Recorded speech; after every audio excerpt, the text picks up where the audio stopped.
Welcome to the Halton District School Board's public meeting for April 19, 2023. The meeting is called to order. A bit of housekeeping before we start. We are experiencing technical issues with our feed. I am told that there is a video feed available, but audio is not working. We will commence the meeting and hope to iron out any technical issues. To our guests in the public gallery, we welcome you and are pleased to have you here. As guests, you are not permitted to speak or disrupt the meeting in any way. If you do, the meeting will be recessed and you will be asked to leave. Should there be a disruption so great that we cannot conduct the board's business, we will have the staff and trustees clear the room so that security can handle the disruption. Only those who are delegating will be able to address the Board of Trustees. Chair Shuttleworth is unable to join us in person, thus I'll be chairing tonight's meeting, and Trustee Oliver will act as Vice Chair. Attending in person are Trustees Ahmed, Baxter, Amos, Oliver, Zhang, Gray, and Collard, and we are also joined by our student trustees, Ruggiero and Wang. Welcome. Again, Chair Shuttleworth is joining us online, and Trustee Daniele has sent her regrets.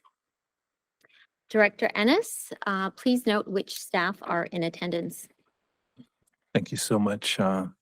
We have a full complement of staff to answer all questions relating to the board meeting tonight. Chair Rocha, we just have a number of folks away building their capacity through learning and will not be able to join us. But those who are here will support the meeting. Thank you. Tonight, Trustee Zhang will be honoring the land. Thank you. Halton, as we know today, is rich in history and modern traditions of many First Nations and Métis, from the Anishinaabe to the Adwandron, the Haudenosaunee, and the Métis. These lands surrounding the Great Lakes are steeped in indigenous history.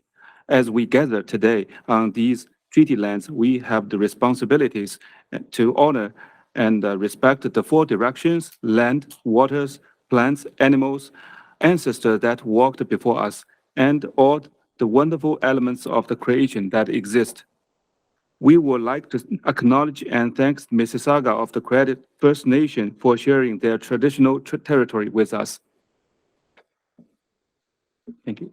Thank you, Trustee Zhang. At the first meeting of every month, the board acknowledges the History and Heritage Months identified by the Province of Ontario. I will ask our Human Rights and Equity Advisor, Pardeep Singh Nagra, to recognize April as Sikh Heritage Month. Thank you. Through you, Chair. I want to bring greetings for Sikh Heritage Month to our community of students, staff, parents, guardians. Sikh Heritage Month was established first in Ontario in 2014 and then became a federally recognized month of both celebration and acknowledgement of the long and storied history of Sikhs in Canada, and also contributions of Sikhs in the diaspora. And so I just want to bring greetings on behalf of the Sikh community and for the board for Sikh Heritage Month, and it's a great opportunity to celebrate and learn. Thank you very much. Thank you. Trustee Baxter, would you like to move a motion to approve the agenda? Yes, I would. Thank you. Trustee Shuttleworth, are you online? Maybe not. Okay, so Trustee Amos, would you like to second the motion? Yes, I would. And I believe Trustee Shuttleworth's trying to. I'm here. Sorry. Trustee Shuttleworth, would you like to second the motion to approve the agenda? I would love to. Thank you. Okay. Are you ready for the question? Okay. Are there any objections to approving the agenda? All right. Seeing none, the agenda is approved by unanimous consent. In relation to our agenda this evening, are there any declarations of possible conflict of interest? Okay, seeing none. We are now up to 2.0, delegations, presentations to the board. 2.1 Inspire Awards. I will ask trustees Gray and Ahmed, the co-chairs of the Inspire Committee, to present tonight's awards. Thank you very much. An Inspire Award is given to an individual or group that is formally or informally associated with the Halton District School Board, who support our students and their achievements through exemplary caring, initiative, innovation, and creativity. Congratulations to all Inspire Award recipients for your outstanding support of students in the Halton District School Board, supporting, promoting their achievement and well-being. Special thanks goes to Susan Thrasher in our director's office, who helps us each and every month. And tonight we have a special presentation, and I would ask our recipient, Sarah Fulmer, to step forward, please, with trustee Ahmed.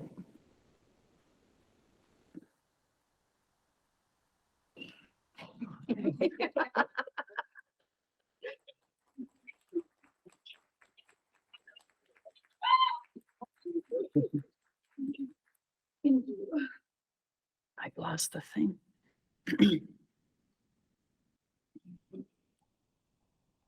Yes, thank you very much.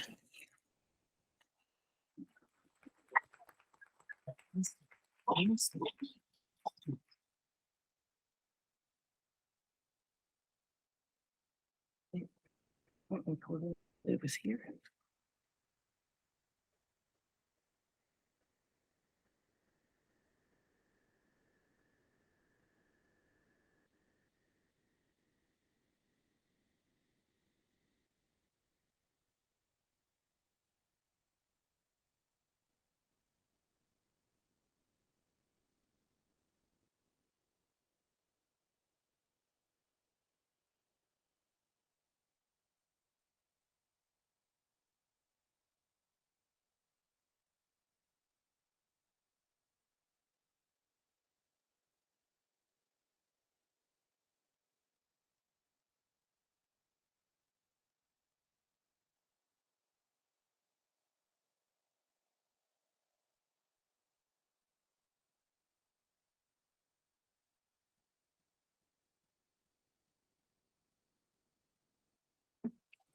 Sorry, we were, again, technical issues abound this evening. So Sarah, normally when we present an award, we say something very nice about you. We're having technical issues this evening, so we've just located the verbiage. Oh, there you go. Fantastic. So I will read the verbiage that trustee Gray was going to read to you. So trustee Ahmed and Sarah, would you like to stand up here again while while we reset and we'll go with the flow this evening. No worries. Okay. So, all right. So Sarah Fulmer, she is a teacher at Chris Hadfield Public School. Sarah goes above and beyond to listen to her students, show genuine interest in their lives, and provide support outside of the classroom. She has a constant smile that makes everyone in her classes, regardless of background or past experiences, feel an immediate sense of belonging. Sarah takes initiative by creating new and engaging lesson plans, incorporating technology, and adapting to meet the needs of individual students. She dedicates time to rich learning opportunities such as project-based learning, and she focuses on relevant world issues such as Indigenous rights, different religions, and Black Canadian history.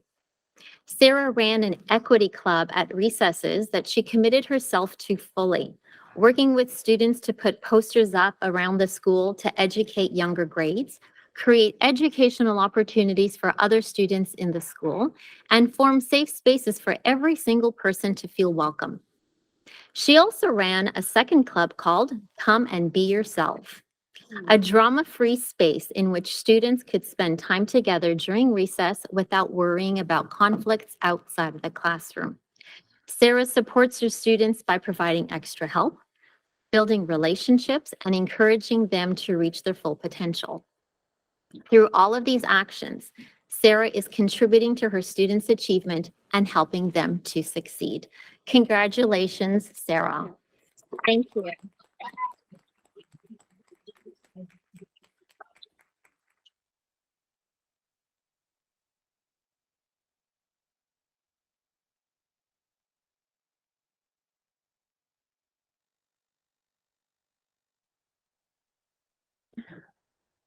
This evening, I also want to recognize some additional Inspire Award recipients.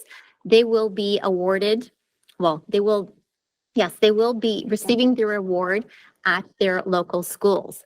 We have the Glee Club at Anne J. MacArthur Public School, Heather Mitchlick at MM Robinson, Carrie Sagar, TA Blakelock, Kimberly Hunt, Viola Desmond, Mark Messier, Nelson High School, Maya Jazayeri, Burlington Central High School, Ryan French, Eastview Public School, and Wyatt White at Nelson High School. Thank you to all the award winners for doing your utmost best to inspire others, and thank you to their nominators for making their recognition recognized this evening. So thank you.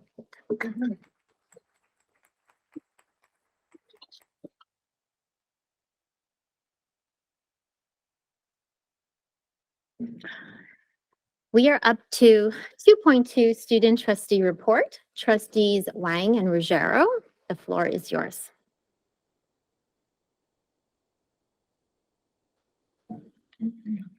Another technical difficulty. Thank you so much and good evening, everyone, and happy April. We're almost halfway through the semester, so Trustee Ruggiero and I have a lot of exciting things planned, from student center related initiatives to continuing with our student-led committees, and also to a new secondary school outreach project that we're starting. And we're looking forward to updating the board on what we've been up to.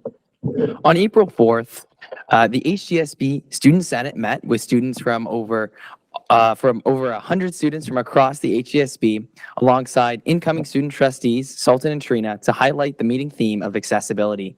Incoming student trustees introduced the theme in a wonderful presentation, which sets a stage for their upcoming year leading the Student Senate and continuing the work of Trustee Wang and I.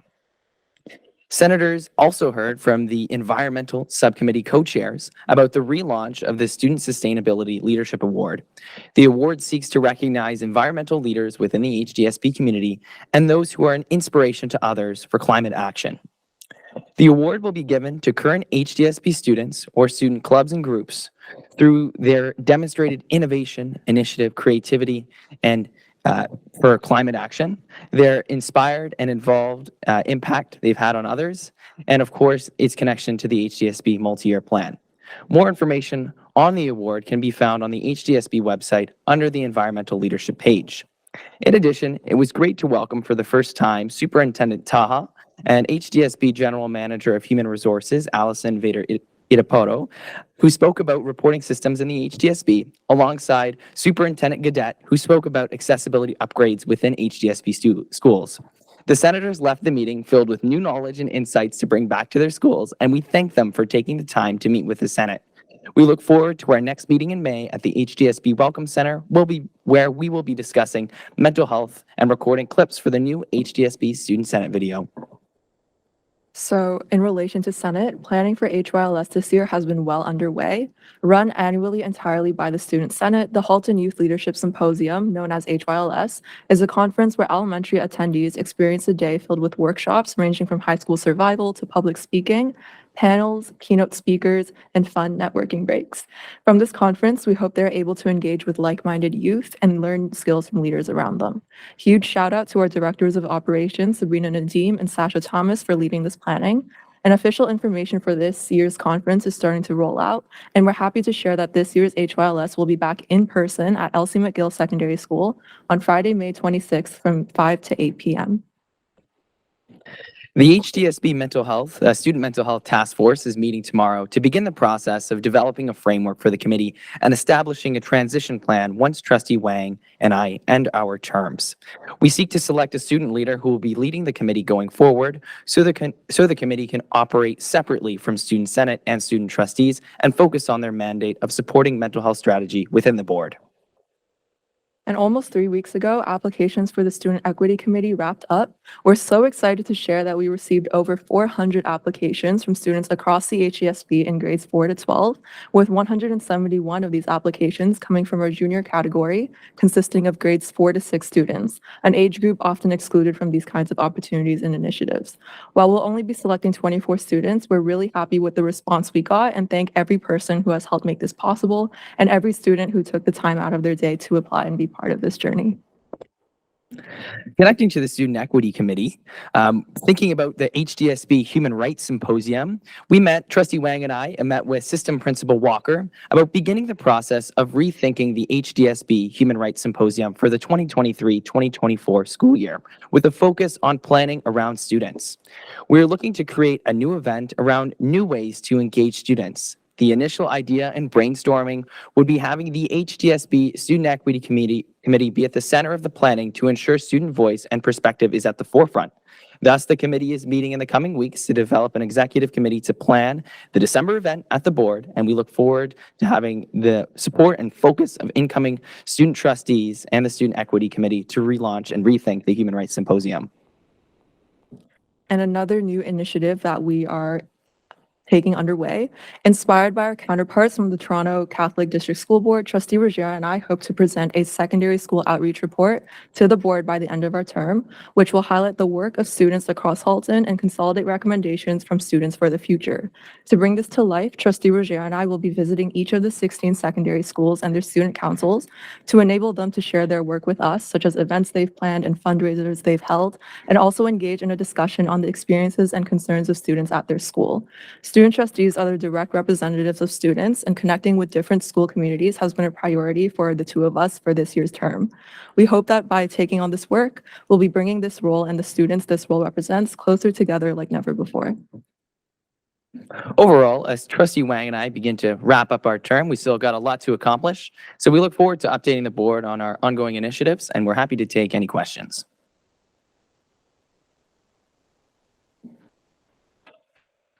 Thank you both. Does anyone have any questions or comments for our student trustees?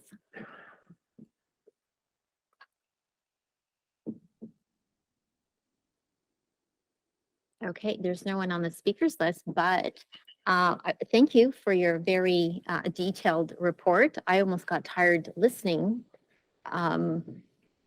I felt exhausted of all the things both of you do. So thank you for keeping us informed in your very active roles and sharing your updates with us.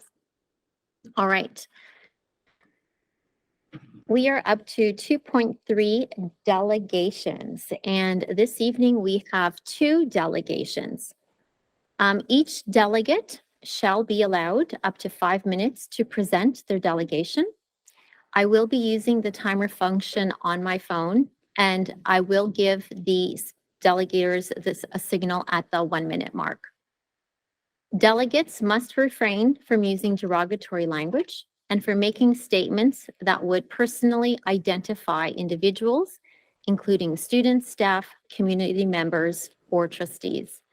Any delegate who fails to adhere to this restriction will be ruled out of order by the chair, that's me, and their presentation shall be terminated immediately. Following each delegation, the chair will open the floor to trustees for up to 10 minutes of questions of clarification of the delegate. Trustees may also pose questions arising from the delegation to staff with no time limit imposed. Our first delegator this evening, 2.3.1, is Elizabeth Galvin, and she will be delegating on the topic of Professionalism Policy, Report 23060.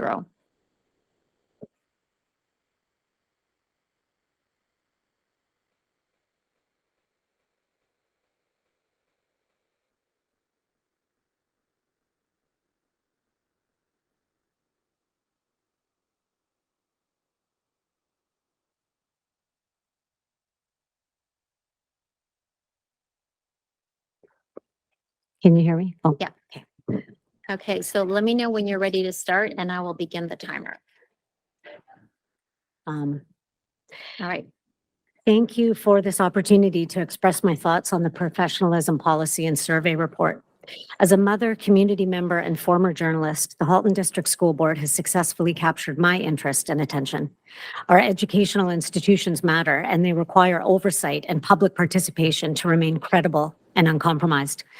In that vein, I was very happy to see the extensive engagement of stakeholders in completing the recently conducted survey. Over 5,000 parents participated to represent their children and engage in our democracy, and that's surely a small victory. While this is positive, I'm concerned about the unreasonable timeframe this process has taken in order to initiate action. This situation began in September 2022. Today is April 19th to 23rd, and we still have no clarity, no certainty, and no resolution on the matter at hand. As the survey comments capture, the draft professionalism policy is vague, unclear, and is missing the necessary details to inform action, especially as it relates to events that have unfolded this year at OT High School. The question for trustees is how much continued time and effort will be required to achieve some resolution in this matter? This was and is. Request was to speak to the professionalism policy, not at matters at OT. Please continue. Oh, I'm sorry. Okay. I thought that's where it arose from. So this was and is an entirely fixable problem, and I'm profoundly disappointed in the state that this board is in right now. The students in our community deserve better. I'd like to specifically address some of the inconsistencies in the methodology and interpretation of research conducted by the Research and Accountability Department at the HDSB. My concerns here are particularly unsettling given that the findings of your research are frequently used to generate policy, direct funding, and inform decision-making at the highest levels. For this, I'll give an example for context. In a 2021 research consultation report called Student Voices, your research department created an actionable report based on a sample size of 24 self-selected student participants out of an estimated 64,000 HDSB students, and noted that, quote, the feedback gathered from the 24 students corresponds to anecdotal data. Quote, this sample size is not of great importance to discussions of human rights and social justice issues. And also that, quote, the small sample size should be interpreted within this larger context of societal patterns and not serve to distract or dismiss student experiences. By contrast, in this 2023 consultation report, the same research department gathered data from over 8,500 stakeholders and wrote that, quote, the findings represent solely the opinions of individuals who opted to participate in the voluntary consultation and, quote, are therefore not usually representative of the entire population. The researchers go on to say that, quote, it is not possible or appropriate to make inferences or comparisons between stakeholders who participated in the consultation relative to the entire population of HDSB stakeholders. So to summarize, in the first report, the researchers claim that a survey based on the views of 24 self-selected participants accurately represents the views of the entire student body, and indeed all of society. But in this current report, the researchers claim that thousands of respondents speak only for themselves and their opinion should not be extrapolated further. So these two subjective interpretations presented by the same research department are diametrically opposed. Why is that?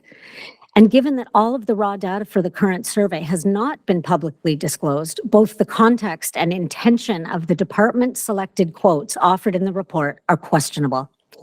When your research shows such egregious bias in methodology and interpretation, how can anyone take any of it seriously? When your research can appear to 1 be minute. fueled more by activism, I know, but I got interrupted, remember? That evidence, how can you expect to remain credible? This board's role is to support education, not activism. Halton families and taxpayers deserve better. After more than 2 years of disruption, including COVID-related school closures and lockdowns, our kids need stability. A recent statement by Children's Mental Health Ontario confirms this. And last year, a Canadian study found that students in grades 1 and 2 performed on average 8 months to a full year below grade level. This is not okay. If we truly care about putting students first, we'd be doing everything in our power to ensure stable, predictable, and professional learning environments where our time and resources are focused on learning recovery. The solution is simple. Focus on education, not activism.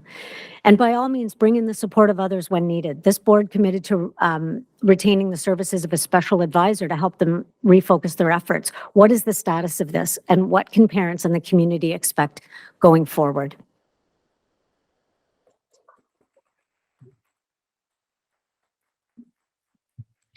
I left out a sentence. It's important. Disruptions to normal are not Sorry, benign your and have time- real and serious sorry, your time consequences. was- Your time was over. I know, but I got I interrupted and I know, lost 30 but seconds and it's you only were 5 You were minutes. made aware of the rules prior to. So with that, thank you for sharing your thoughts with us this evening. I'm going to look to the speakers list.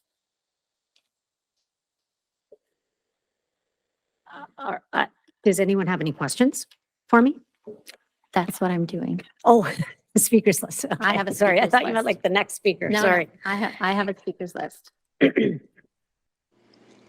Okay, I see no speakers on the list, so I will ask a question. And I'm going to ask a question to Director Ennis, and perhaps he can delegate it to a staff member. Our delegator this evening spoke to our research methodology. Can we have someone who can explain the research methodology used in the survey that was used to draft the policy?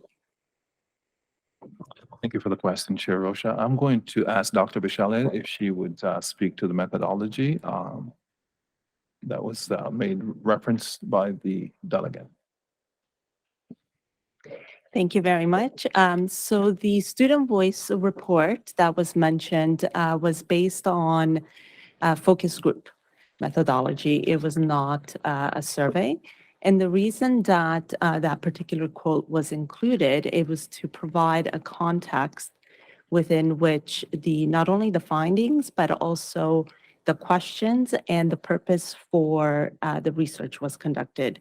So that was essentially to respond to human rights code violations and complaints from students about certain experiences that they had experienced in their schooling. So in terms of comparing the professionalism policy methodology with the student voice, it's just not a direct comparison. The professionalism policy did not deal with a human rights framework. The questions were not framed within a human rights code and violations, and therefore, are just warrant a different type of analysis and methodology. The policy, the professionalism policy that's drafted does talk about human rights. The Supreme Court of Canada, where is it? The Human Rights Code. It's in the second paragraph. It talks about the Human Rights Code. The That's part of the consultation, draft. yes, the consultation was to gather feedback on the ways that the policy could be improved. It was not to respond to concerns that were raised due to a human rights code violation. So it's a different topic. It was five Zoom meetings that they had as the consultation, right? For the student, the voices. Sorry? I think there was Sorry, I'm going to five. remind you, tonight's topic was professionalism policy. I know, well, we're not, And I think she did speak to the methodology used for the professionalism policy. So Okay. I'm going to go on to our next speaker, Trustee Gray. Yes, thank you very much. Through the chair to the director. We've just heard from our delegate about a concern about raw data being offered. I wonder if someone could speak to the raw data. Thank you. And its availability. Thank you for the question, Trustee Gray. I could speak to it, but I will defer to Dr. Bichelle once again. Thank you. I really wish that we were in a position to be able to share raw data, because by sharing the raw data, it would really answer some of the questions around the integrity of the interpretation, the validity of the findings, and so forth.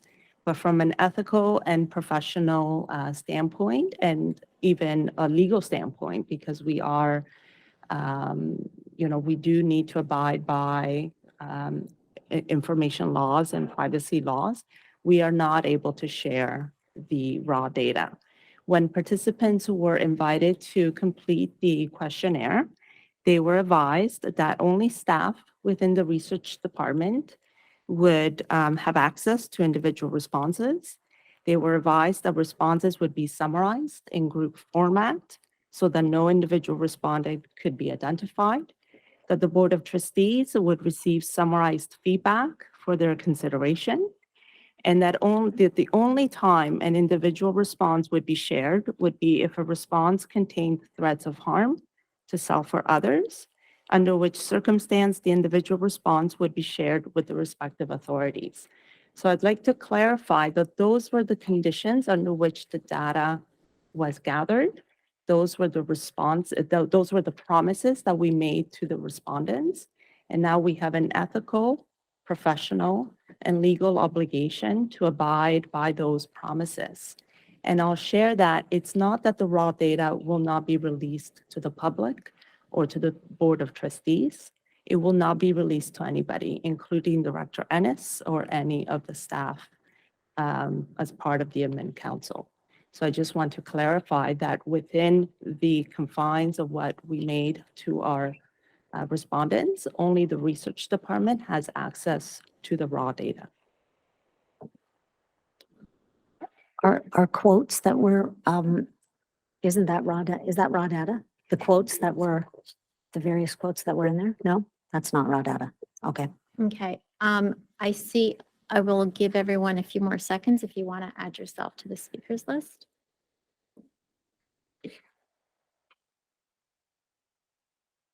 All right, seeing no other speakers, Ms. Galvin, would you kindly share the delegation you shared with us in writing? If you could send that over to Manager Yeah, Carrillo? absolutely. All right. The only thing I wasn't sure how to share was I have some stories from the paper that are just, It's whatever paper. whatever you said, whatever you read tonight, if you could share that with us, okay, that would there's be links great. in there to the 2 studies that I mentioned, but the other ones I couldn't do because they're literally paper. Okay, So I couldn't link them. I can thank give you. photocopies, but.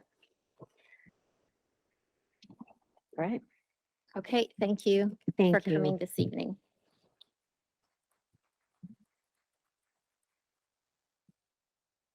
All right, we do have a second delegator this evening. We have at 2.3.2, Scott Miller. He will also be delegating on the topic of policy. 5.1.1, professionalism policy report 23060. Mr. Miller, are you on the line? I am. All right. You won't be able to see me tell you that there's a minute left, but I'll interrupt you when you have 1 minute left. Please let me know when you'd like to start so I can start the timer. Fair enough. I'll start now. Good evening, HDSB parents and trustees. My name is Scott Miller. I am speaking this evening as one of the executive members of the School Council for Oakville Trafalgar High School. We are a proud school community with dedicated staff and a history of student excellence that has been overshadowed this year by unwanted and, with all due respect, unnecessary attention.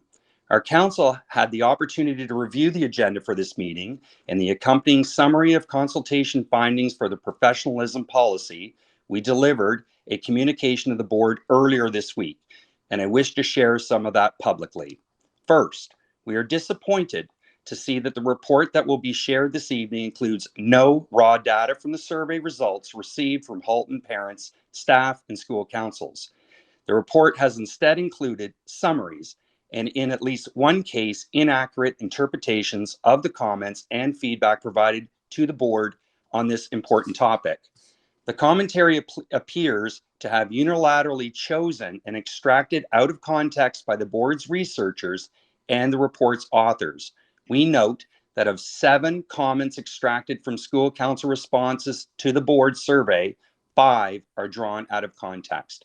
From our own submissions, given the inaccurate representation of our own responses, we submit that for the Board of Trustees to complete appropriate due diligence on behalf of the community, it is not only appropriate but necessary for the Board of Trustees and student trustees to see all comments and additional submissions provided by the survey respondents in their raw and complete form. Our council has noted that we cannot respond to a survey question regarding direction on staff professionalism when none is contained in the policy. It is impossible to comment or give feedback on expectations or standards of professionalism where the expectations or standards have not been communicated or referenced. In our March 2023 submission, we made our position regarding the board's proposed policy quite clear. The draft policy does not state any standards or expectations regarding staff professionalism, dress, and/or decorum. To the extent that there are existing expectations regarding staff professionalism, including dress and decorum, the draft professionalism policy fails to state that those existing expectations are or where they can be found.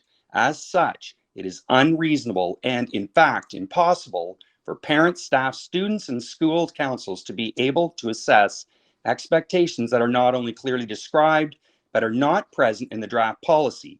We further submit that the questionnaire survey itself has no basis in validity or reliability in terms of research methodology. In addition, the questions posed are not constructive and ignore the fact that much of the content which is to be evaluated does not in fact exist in the draft policy. The motion passed by the Board of Trustees on January 3rd had a clear directive. Unfortunately, both Director Ennis and Superintendent Taha have failed to comply with the direction given. To date, their efforts do not meet the intent or reasonable interpretation of the board's motion and direction. The professionalism policy, as drafted, does not work in concert with or promote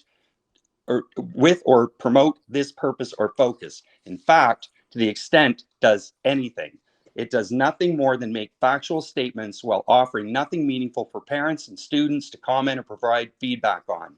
Therefore, we ask that the board advise the OTHS School Council in writing what, if any, steps will be taken to hold itself accountable, to address the failings of the board and the board and Director Ennis, to act on the matter of professionalism policy in a timely manner, and to apologize to the OTHS parents and students. We have on more than one occasion requested that representatives of the board meet with OTHS parents and members of our community to listen to its concerns and engage in meaningful dialogue. Sadly, our requests for any form of constructive discussion have been unilaterally and arbitrarily denied. We confirm that the OTHS School Council remains prepared to engage Mr. Miller, in meaningful dialogue. Mr. Miller, Yes. I'm going to ask you to keep your focus on the policy itself, not at matters that have occurred at OT, and refrain from mentioning staff names. We confirm that OTHS remains prepared to engage in meaningful dialogue with the board and work towards repairing the significant breakdown in trust between the board and our OTHS school community, including our parents. We remain hopeful that a proper, reasonable, and appropriate professionalism policy which outlines the board's expectations and the way those expectations will be implemented and enforced will be drafted and presented for board review and consultation with HDSB stakeholders without further undue and unnecessary delay for the end of the 2022-2023 school year.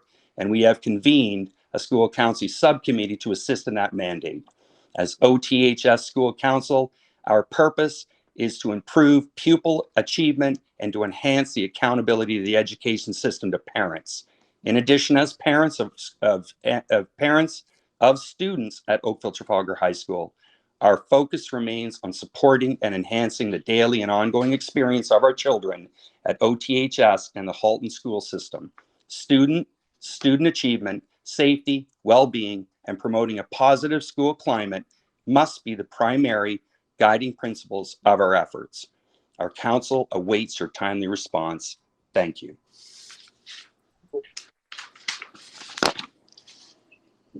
Thank you, Mr. Miller, for sharing your thoughts. I will open the floor to any trustees who may have questions or comments for Mr. Miller.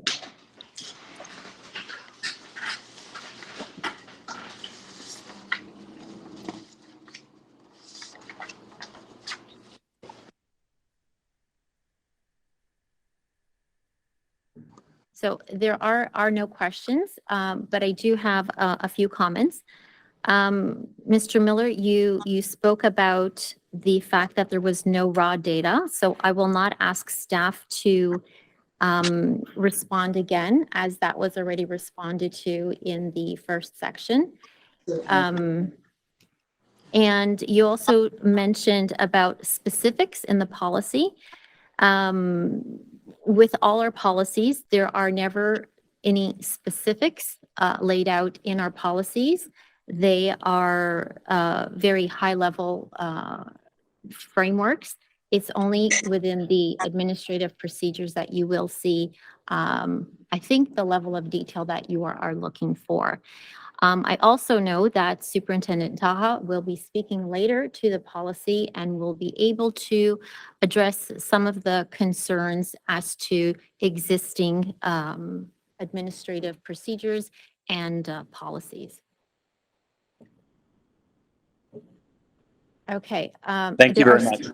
Okay, I see no other speakers on the speakers list. So Mr. Miller, I keep looking at the ceiling thinking he's there.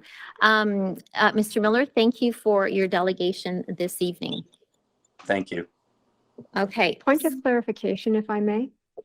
Go ahead, Trustee Collard. It's been our past practice to bring the item immediately following the delegations so that people in the gallery may hear the discussion that's unfolding. I know that we aren't voting on the professionalism policy this week, but it might be a kindness to those in our gallery if we allow that presentation to be given now. And that way they can have the information that they are seeking in a more timely manner.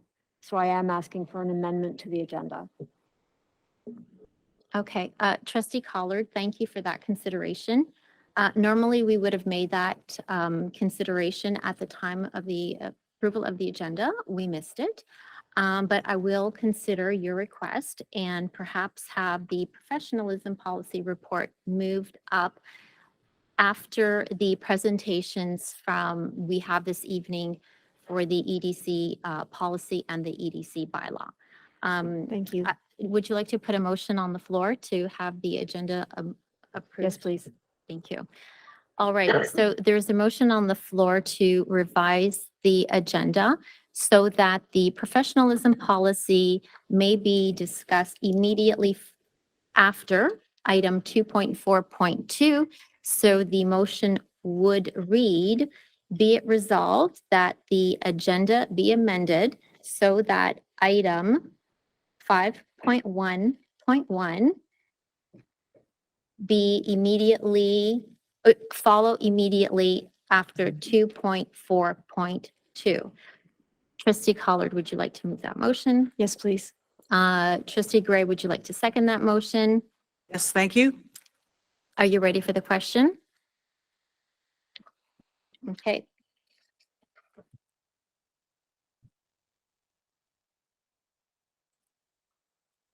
Manager Krill.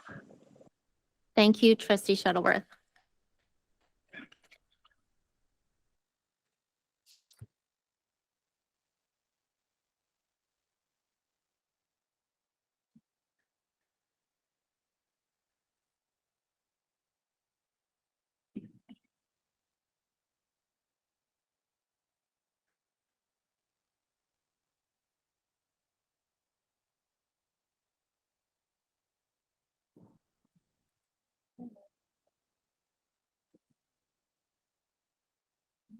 Okay, the item is now available for voting, so please cast your ballot.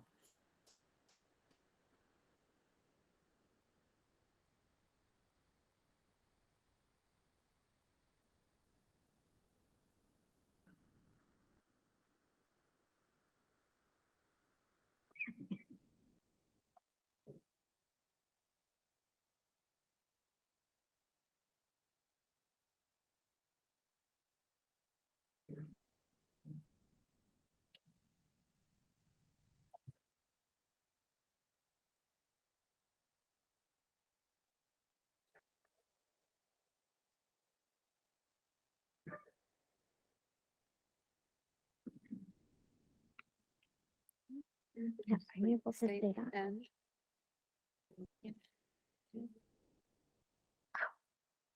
More technical issues. Normally the screen's in front of me. All right, so that carries unanimously. The agenda has been reordered.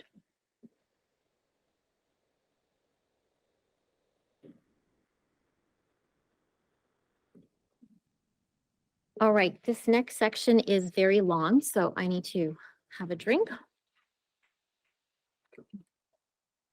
Okay, we have two presentations this evening.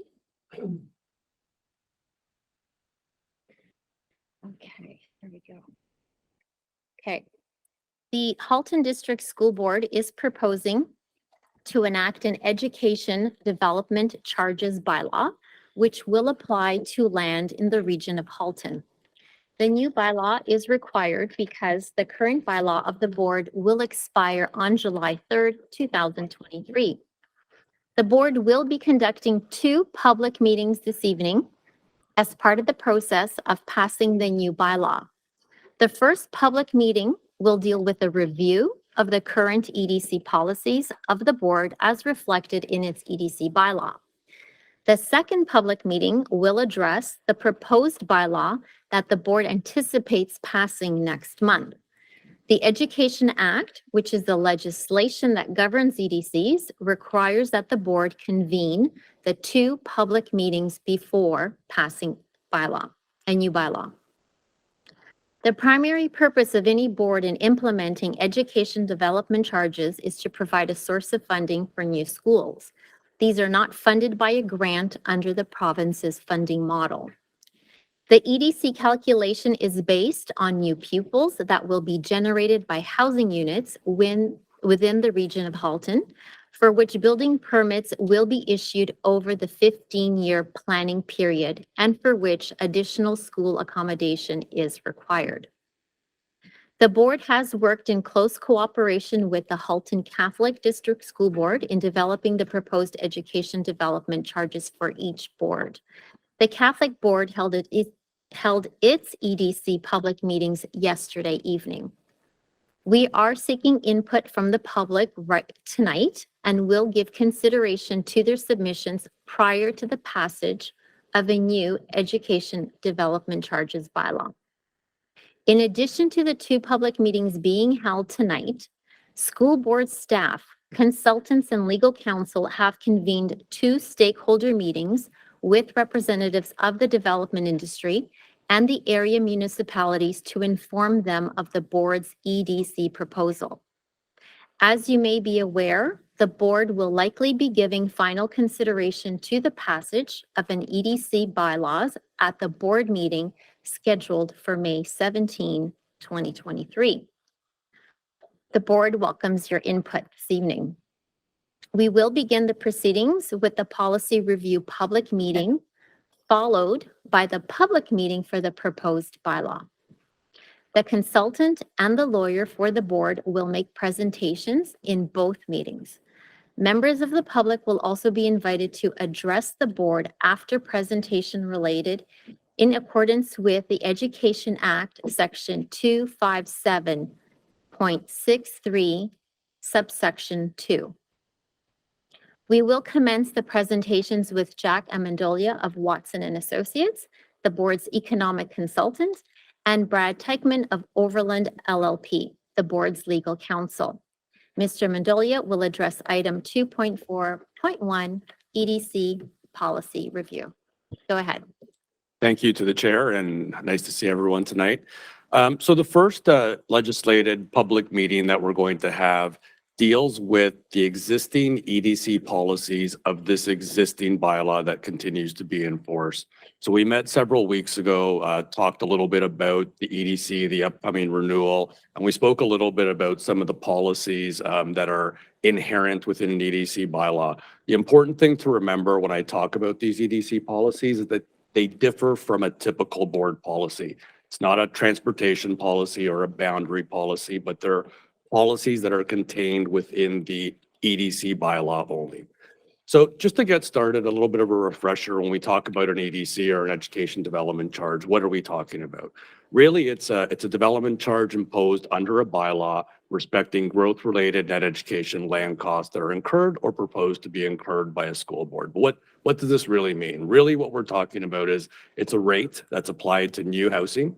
You pay it when you take out a building permit for a new home or for a new non-residential development, and that rate is paid to the municipality. The municipality collects it on behalf of the school board, and then on a monthly basis provides those funds to the school board. The school board is then able to use those funds to purchase land for new schools as a result of new residential development. So those funds can be used to buy the land, they can be used to prepare the land for new construction, but those costs don't go towards the actual construction of the school. So when we talk about some of the policies, there's a few, like I said, that underlie the EDC bylaw. And according to the legislation, one of the requirements, and Mr. Teichman will get into this in more specifics, is that the board has to hold a meeting and has to provide information to the public regarding these EDC policies. So that's what we're doing tonight, is providing that information and fulfilling that requirement of the legislation so that the board can consider passage of a new EDC bylaw. There are various policy decisions, but we're only going to get tonight into some of the main ones that are relevant to the bylaw and relevant to trustees.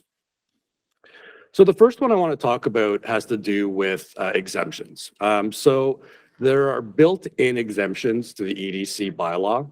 When I mean built-in, they're legislated exemptions. So on the residential side, if you have a single family home and you want to turn that home into a duplex or a triplex, that is something that you would not pay EDCs on to take out that permit.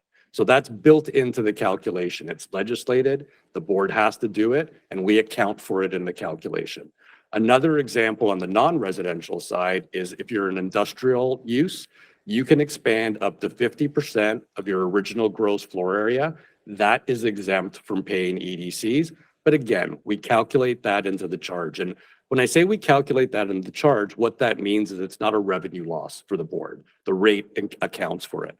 But there can be exemptions that are voluntary. And again, Mr. Teichman will get into some of these. But a voluntary exemption is not something you have to do because of the legislation. It's something that the board may decide to do, whether it's through discussions with stakeholders or what have you. But the important part to remember is that any voluntary exemption would mean a revenue loss to the school board. And again, Mr. Teichman will get into some of the specifics of why that's important. The other policies that we want to get into tonight, the first one has to do with a jurisdiction-wide charge or an area, municipal or sub-area charge.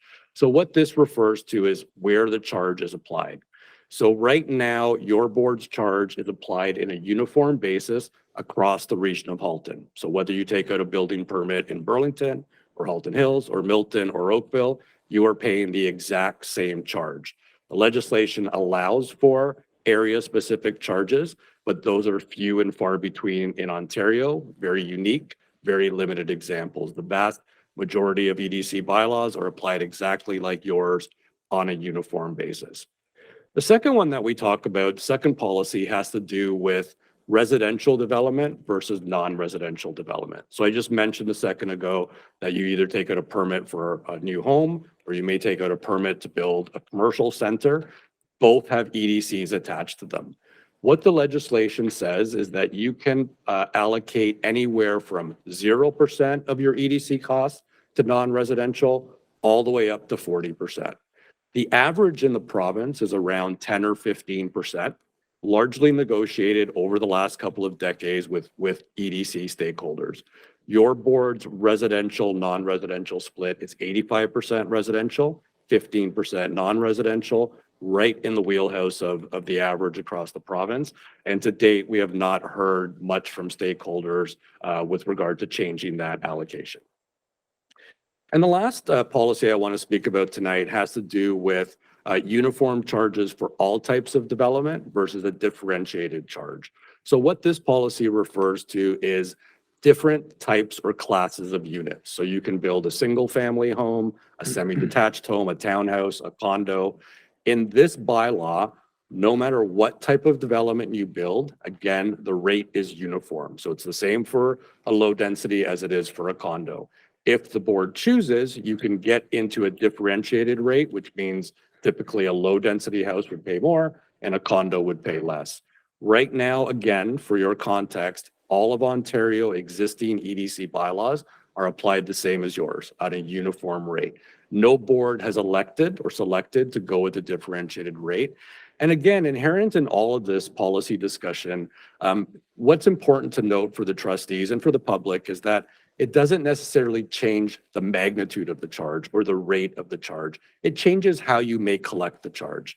And so whether it's 20% residential or non-residential or 40%, your charge, your education land costs end up being the same. It's just really the method of collection. The other thing that's important for trustees to note when we're talking about policy changes is that there's a cap in place now, as you know, and we'll talk about a little bit more later. Any type of policy change, so let's use the area specific, for example. Let's say that we charged Halton Hills less and we charged Oakville more, for example. What would happen is you're still limited by that $300 per year cap. So if one goes down, one goes up, but it might not be able to go up enough because of that cap. So that would result in a direct revenue loss that you would not be able to collect enough. And that's the same for residential, non-residential. If you increase the non-residential rate too much, you could only increase by 10 cents per year. You might not be able to achieve the rate that you need to account for those. So I just want to be clear with trustees that, again, through staff reports, we may get feedback on some of these policies. If there's related questions, I can help guide you through that at the passage meeting next month. So I'm going to stop there. I'm going to turn things over to Mr. Teichman.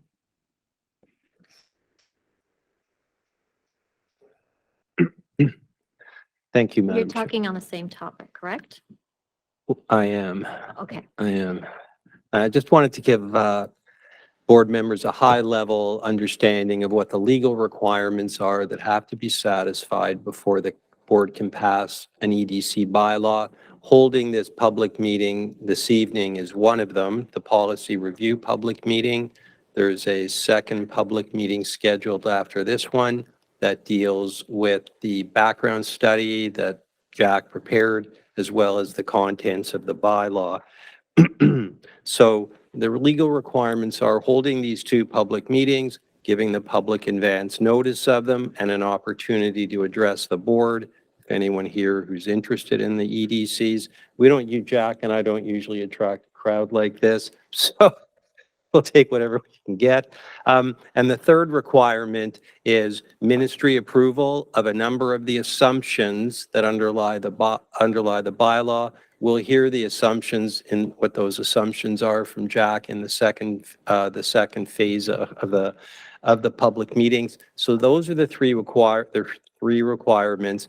Following the meetings this evening, the board will have satisfied two of the requirements, the public meetings and making the background study available. So subject to ministry approval, which is in the works, the board we're confident will be in a position on May 16 at that board meeting to pass the bylaw, which we're recommending to the board.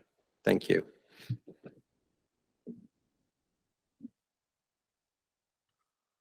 All right, thank you. Thank you both.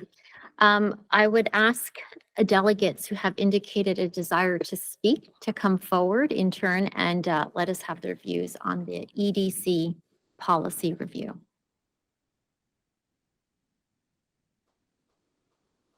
All right, seeing none.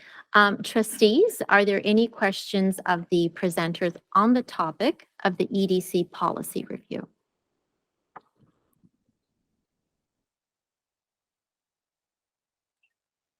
There are no speakers, but I do have a question. In the presentation, you referred to two school boards in Halton, ours and our coterminous board, the Halton Catholic. How do the other two French boards play into any of this, or is there any communication between the two boards listed and the other two French boards? Mind you, I am aware they cover more than just Halton, so I was wondering if there's any impact with them. Yeah, thank you for the question and through you, Madam Chair. So the two French boards that occupy the same jurisdiction do not have education development charges. There's no EDC that is related to the two boards. However, all school boards that occupy the same jurisdiction as the two Halton boards have to be notified of the EDC process of the meetings and provided with the background study, all of which has been done. Thank you. Okay, there are no other speakers. Thank you. This concludes the EDC policy review public meeting. I will put a motion on the floor. Be it resolved that the board, 1, receive as information the EDC policy's verbal report from Watson and Associates. 2, receive as information the legislative requirements verbal report from Overland LLP. And 3, receive as information the verbal written presentations from the floor regarding education development charges policy review.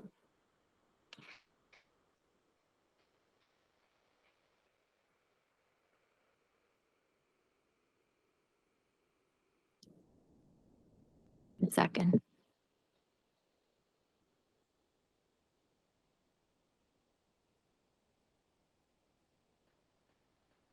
Sorry, I'm going to revise that.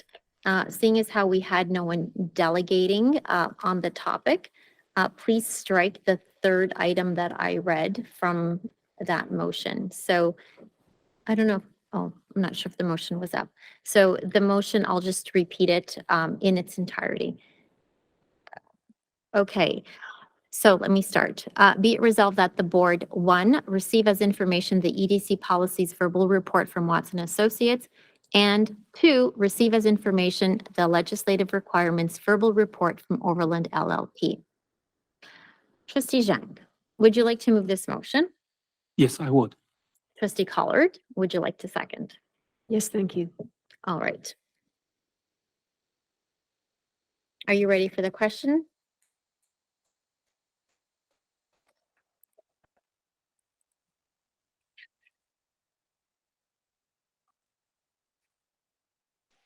In support.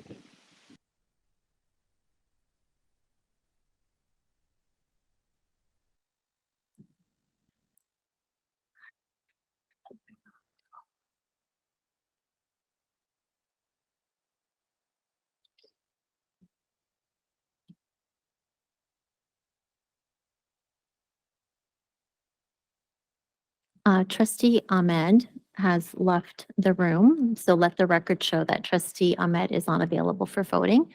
Other than that, the vote carries unanimously. Thank you.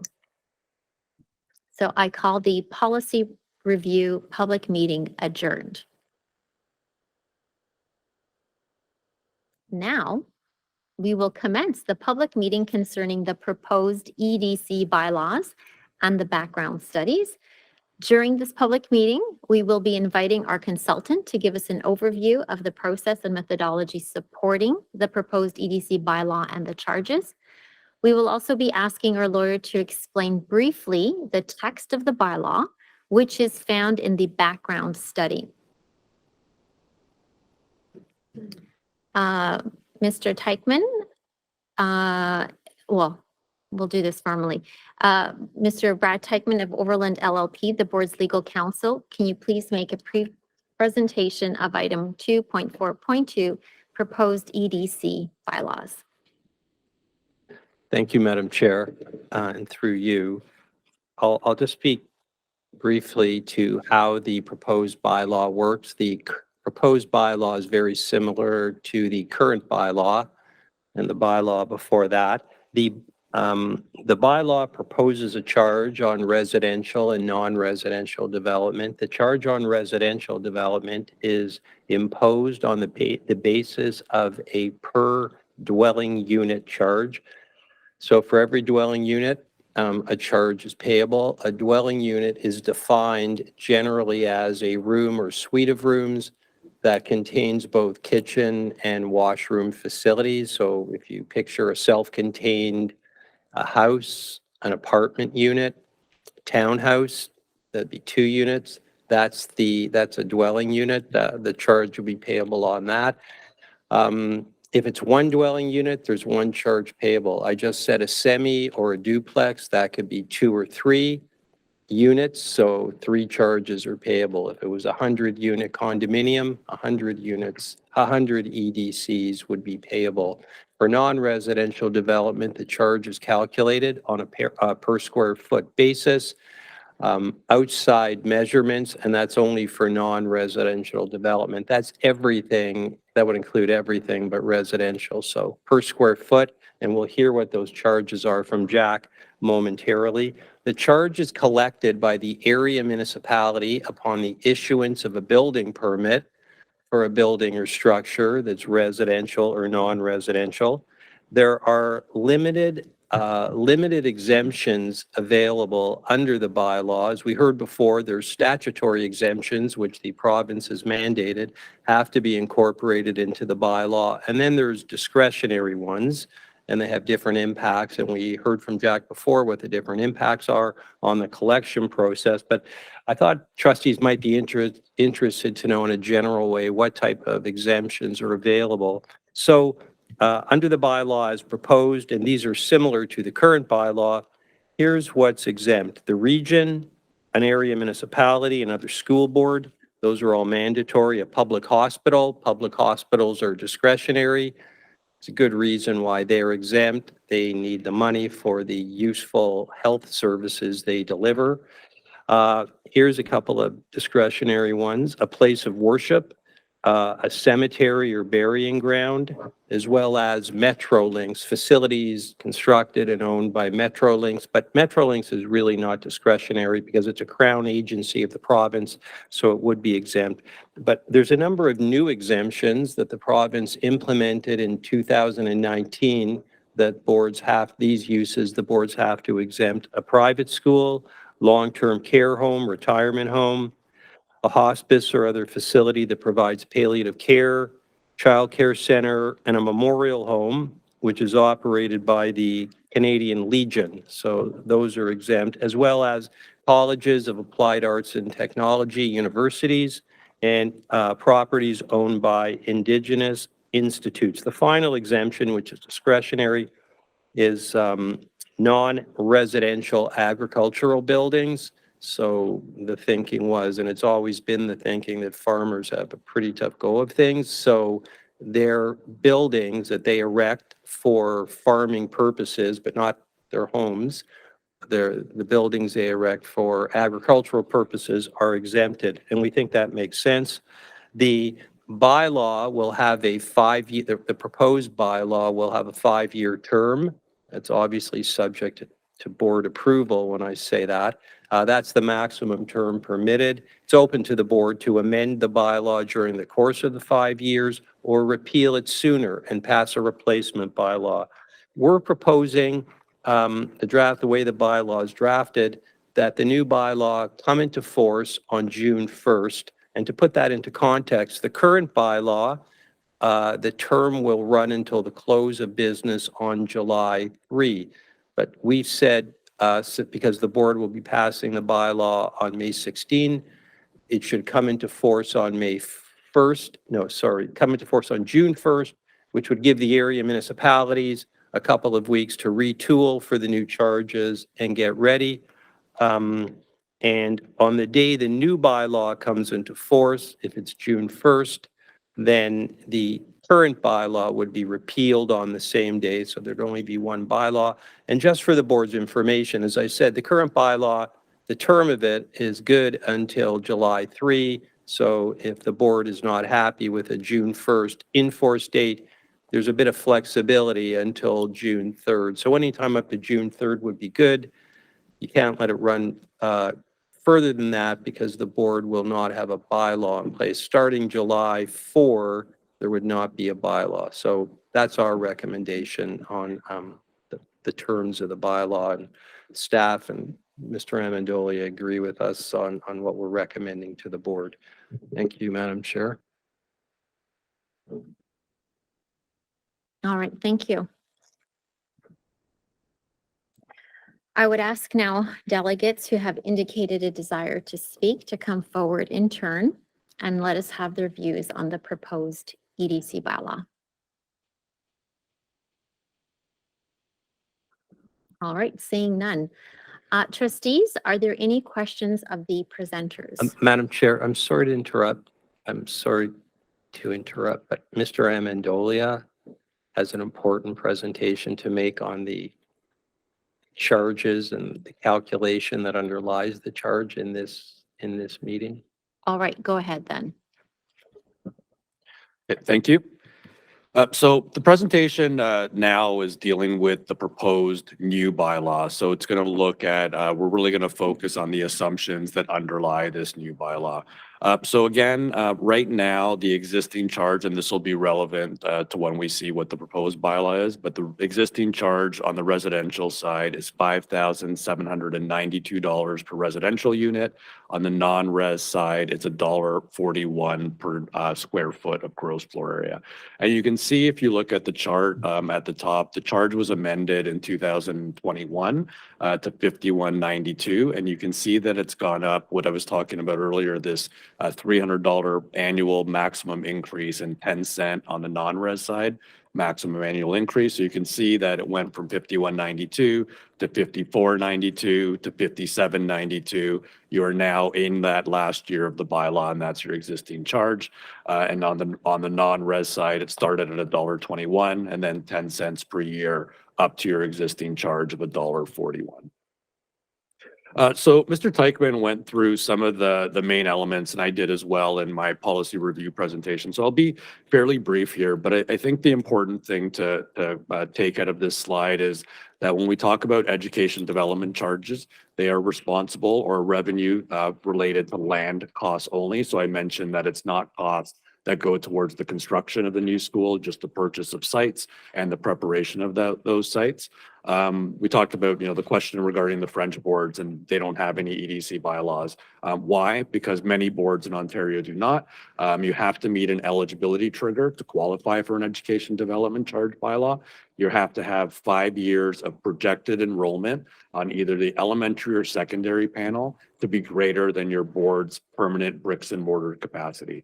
So the trigger is basically saying that you have enrollment that can't be accommodated with your existing bricks and mortar capacity. You have growth that's occurring, causing that enrollment growth. You qualify for an EDC. The rest I spoke about in my policy review presentation: jurisdiction-wide, area-specific, differentiator to uniform, res or non-res. Again, Mr. Teichman talked about some of the requirements, so I'll be brief here, but just to summarize, we have prepared an EDC background study. That's one of the requirements. That background study must be approved by the Minister of Education. Like Mr. Teichman said, that's ongoing. 2 public meetings have to be held. At the end of this public meeting, that requirement will be met. The background study itself has to be made available to the public at least 2 weeks prior to today, to the first public meeting. That has been done as well. And like Mr. Teichman said, notice of public meetings have to be provided, and that's been done in your local newspapers as well as the Toronto Star at least 20 days before tonight's meeting. So the calculation itself, the assumptions into the calculation can be quite complex, but the calculation itself is quite simple. It's very technical. It's very formulaic. It's almost laid out step by step in the Education Act as well as Ontario Regulation 2098. So I'm going to go through the different main elements of how we calculate an education development charge. So the first one really has to do with the residential growth forecast. If we're trying to determine how many schools the board needs as a result of new growth, we have to realize what that growth is. So we rely on the municipalities and the region in your jurisdiction to provide us with the inputs and assumptions to compile a residential 15-year growth forecast. Based on those inputs and assumptions, we're forecasting about 88,800 additional new residential units in the region over the next 15 years. On a density basis, about a quarter of those units are expected to be low density, but about 3/4 of those units are expected to be either medium or high density. And this is pretty typical in the GTA and urban areas as land is becoming more and more scarce. We're seeing definitely more townhouse development and way more apartment and condo development, especially in the region of Halton with traffic corridors and settlements around a lot of the GO stations that are planned. You can see in this forecast, the full 50% of future units are expected to be apartments or condos. On the non-residential side, so I mentioned a residential and a non-residential charge, so we need to figure out also what the non-residential forecast is. Again, relying on the region is forecasting about a little over 77 million additional non-residential square footage over the next 15 years. But we talked about exemptions, right? So one thing we have to do here, and I mentioned that the statutory exemptions are worked into the calculation. So one thing we have to do here is account for those and net those exemptions off of the total square footage. So you see the total gross GFA is the 77.1 million that I mentioned, but once you account for the statutory exemptions, your total net gross floor area ends up being about 51.1 million. So really the next part of the calculation is once we've determined what our denominator for the charge is by looking at the residential and non-residential forecast, we then have to determine how many pupils this new growth is expected to provide to the board. So we, based on pupil yields, we use the residential forecast to determine how many new pupils are expected to come out of those 88,000 or so units. So based on the forecast that we did for the EDC, about 18,600 new elementary pupils are expected to result from that new residential growth and a little over 7,000 secondary pupils. But before we can make those pupils all EDC eligible, the legislation tells us that we have to do an extra step. We have to account for any available space in the board's jurisdiction. So if you have surplus spaces at schools where that growth is occurring, we have to use those spaces first. So if you look at the table on the slide now, you see the new pupils that I mentioned, less any available pupil spaces. So on the elementary side, about 4,500, 4,578. So your total EDC pupils become a little over 14,000. That's what we can collect for. On the secondary panel, the 7,094 new I mentioned, less 1,801 available for a net EDC pupil number of 5,293. So now we're at a point in the calculation where we know our units, we have an idea of how many kids those are going to produce for the Halton District School Board, but we have to start attaching land area and eventually some financials to that. So the next step, this comes again right out of the legislation. This is a chart in the legislation that says, based on the number of pupils and those EDC eligible pupils you have, and based on the typical size of schools the board builds, this is how many acres you get. So we talk to board staff, they tell us, yep, we like to build schools around 701. And so we look at our chart and we say, okay, 701 or more is 8 acres.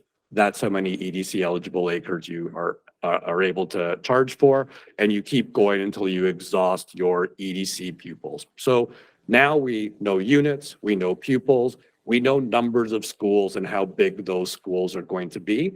And we know how many acres of land the board is going to need to put those schools on. So really that last part of the calculation now is we needed to attach a dollar value to that land. So the board hires appraisers, and you've used Cushman and Wakefield, I think for most of your bylaws since they've been in inception. They're well-versed in doing school site appraisals, especially for EDCs. And based on their values, that's what we use to calculate that final EDC rate.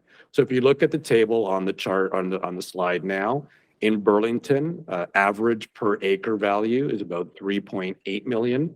In Oakville, about 3.72 million. In Milton, about 2.96, and in Halton Hills, about 2.6. And important to note for the trustees is that these values have increased almost every year, definitely every EDC bylaw period since your first bylaw. And this board does pretty regular amendments on a yearly basis to keep track with the pace of land purchasing prices in the region. So we have all the inputs. What does the charge look like? So through all those inputs, we end up with a total education land cost. And like I said, we take 85% of that land cost because that's your residential portion. We divide that 85% by the units that we forecast, those 87,600, to get an EDC proposed rate of $8,715 per residential unit. On the non-res side, very similar. We take 15% of our education land costs, because that's your non-residential share. We divide that over the non-residential forecast to get a rate of $2.64 per gross floor area, per square foot of gross floor area. So if I was doing this presentation, and many of the trustees here have been around for a few bylaws, if I was doing this pre-2018, we'd stop there. Those would be the rates that we would be proposing for the board, and those would be the rates that Mr. Teichman would include in the education development charge bylaw. However, since 2018, and this board is, I think, intimately familiar with it because we were right in the thick of it back then, there's been some significant legislative changes. In 2018 or 2019, when the new government came in, they initially froze the passage of education development charge bylaws. This board's bylaw actually lapsed for a week, and we reached, through negotiations, a deal with the government to be able to pass a temporary bylaw. At the same rate as it was, but a temporary bylaw to ensure that non-collection stopped. Then later in 2018, the government really made that sort of temporary arrangement official for all boards in the province. And what it said was that you were able to pass new bylaws if your bylaw was expiring. However, the rate that you passed had to be exactly the same as whatever the rate of your bylaw was on August 31st, 2018. So I call that the freeze. Later on that year, or early in the spring of 2019, a further amendment was made to the legislation where I like to say they thawed the freeze. It wasn't a complete melt, but it thawed it a little bit. And what they did was they allowed basically the circumstance we're in now, where they allowed for a phased in capped approach to the charge. And what that said was that, and if we look at this on the next slide, it said that in the first year of your new bylaw, the maximum amount you could increase your charge over the existing charge on the residential side was $300. And on the non-residential side, you can increase it by a maximum of 10 cents or 5% on both sides, whichever is greater. And that comes into play for your new bylaw. And then every other year, it could only increase by the same amount until you hit 5 years or you hit your maximum amount. So what does that look like? And again, some of the things I mentioned earlier are going to come into play. So I mentioned that in year 5, which you're in now, your existing charge is $5,792 residential and $1.41 non-residential. So you can see that on the chart under current 2023 EDC rates. Why is this important? Because of what I just mentioned. So now, even though your proposed EDC, based on the assumptions we talked about tonight, would be $8,715, your charge in year 1, if trustees pass this proposed bylaw, is actually only going to be $6,092 because you can only go up by that $300 maximum increase or 5%. In year 2, you actually go up to $6,397. Might say, why is that a little bit more than $300? Because now you get to that point where that 5% is greater than the $300. When you hit $6,000, 5%, or $6,001, it becomes greater. So you then go up $6,397 to $6,716 to $7,052. And then in year 5 of the bylaw, you hit your top charge of $7,405. But you can see from looking at this table that even with those maximum yearly increases, you're not going to hit your maximum rate in the term of this bylaw. On the non-residential side, similar. Your existing rate, as I said, it was $1.41. It goes up 10 cents per year. In this case, it's the 10 cents, not the 5%. Goes all the way up to $1.91 in the last year of your bylaw. But again, similar to the residential, you are not going to hit your maximum proposed rate in this term of the bylaw. So really quickly to finish off, and I think a lot of this has been mentioned, just to finish off with regard to the public process. So shortly we will have be done the 2 public meetings. As I said, background study has been released to the public and to the ministry.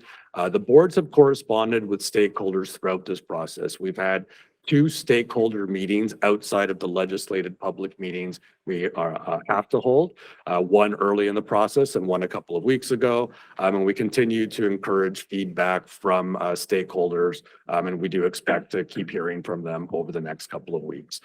So ongoing discussions with stakeholders.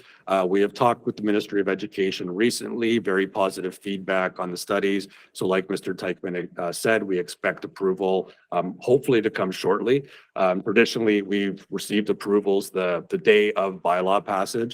The ministry is telling us that those days are gone and that we should have approval in hand well before the meeting. Might mean the day before this time, but better than, waiting by the fax machine as we have in the past. Mr. Thibault will provide a staff report as well that outlines everything we talked about tonight, as well as staff recommendations with regard to the policies. And like Mr. Teichman said, we'll be back here on May 17th to consider passage of this new bylaw. So thanks very much for your attention. If there's any questions, I'd be happy to take them. All right, thank you. Now I know the presentation is done. All right, I would now ask delegates who have indicated a desire to speak to come forward and let us have their views on the proposed EDC bylaw.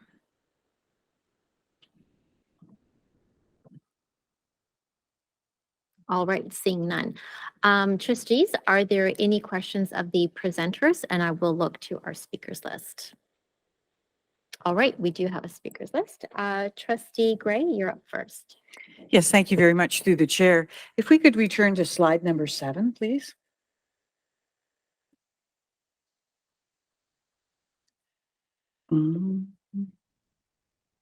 I'm in the, I was actually looking at the slide that's entitled the residential growth forecast after 20 years.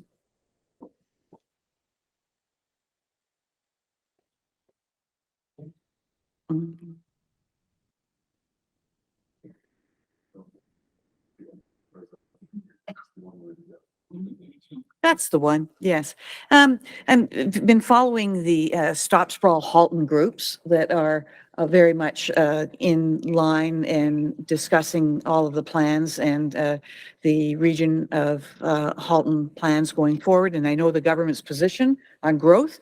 I just wondered if you could just help me to understand how you came up with these numbers of units and percentage by density. I can't think that it's based on building permits being issued at this point. There must be some other forecasts that you're using or some other database that you've accessed to come up with these numbers and percentages. Yeah, thanks for the question and through the chair. Yeah, so the forecast that we use, so the municipalities in the region do constant planning, long-term planning, both population and residential. So in this case, the region of Halton provided us with a detailed traffic zone forecast for the entire region. So most of the numbers in here are based on that regional forecast, supplanted with conversations with municipal planning departments. But just maybe to add on to that, when we look at permits, it's not getting far off from what the forecast is. At least recent residential permits are starting to look a lot like what is projected. And what I mean by that is a much higher proportion of medium and high density units being built in the region. Granted, Milton, Halton Hills, North Oakville, still good numbers of low density units going on. But when we talk about older parts of Oakville, Burlington especially, most of that development going forward is expected to be of that higher density form. Thank you very much.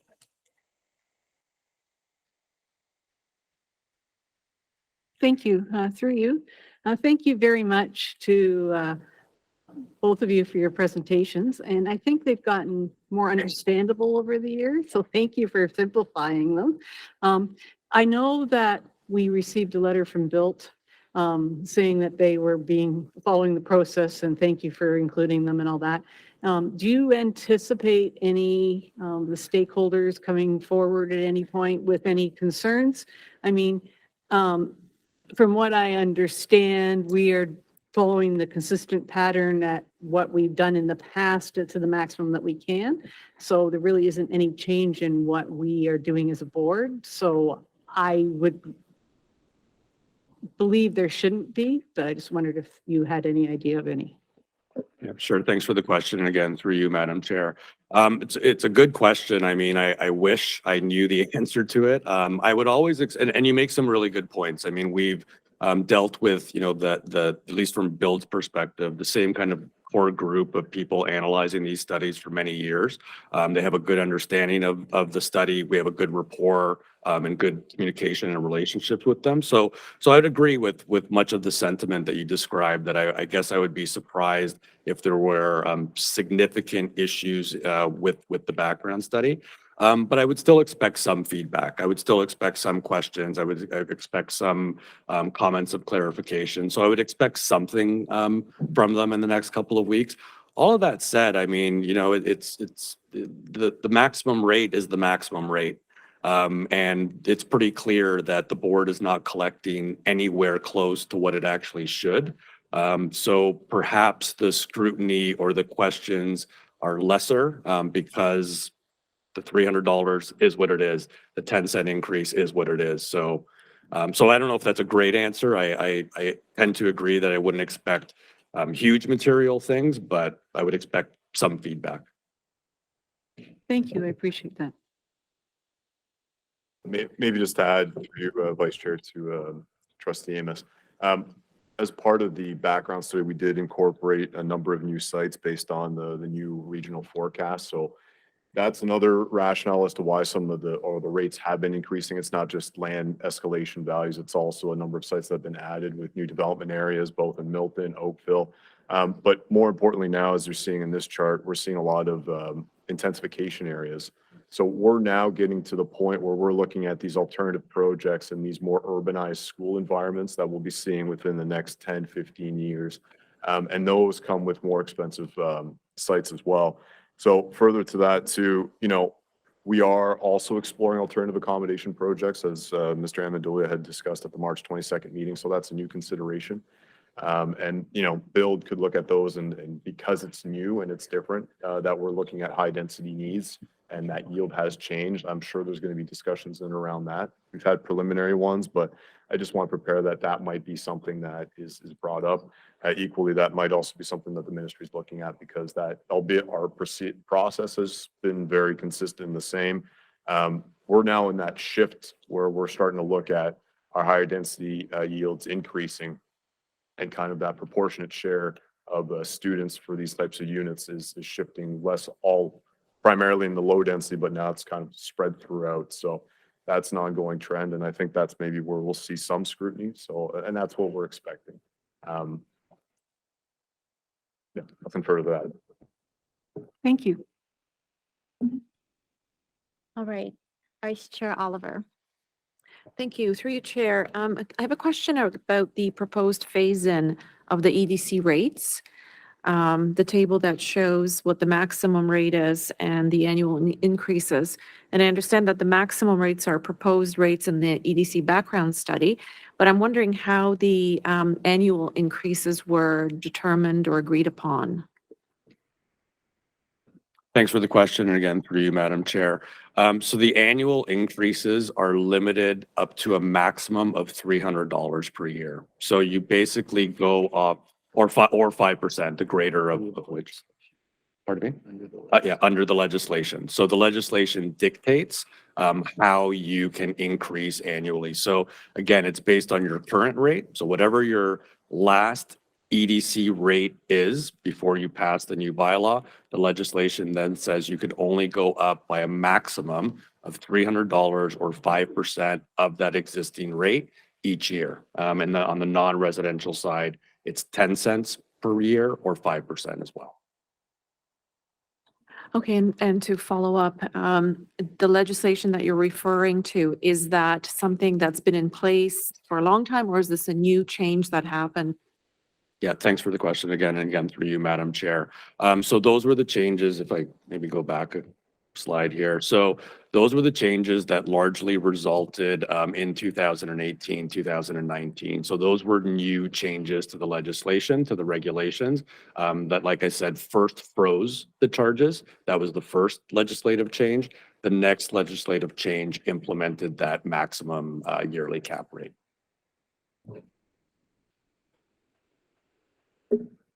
I see no further speakers. I do have a question of clarification, and that is on slide 9, which is the net growth-related new pupil places.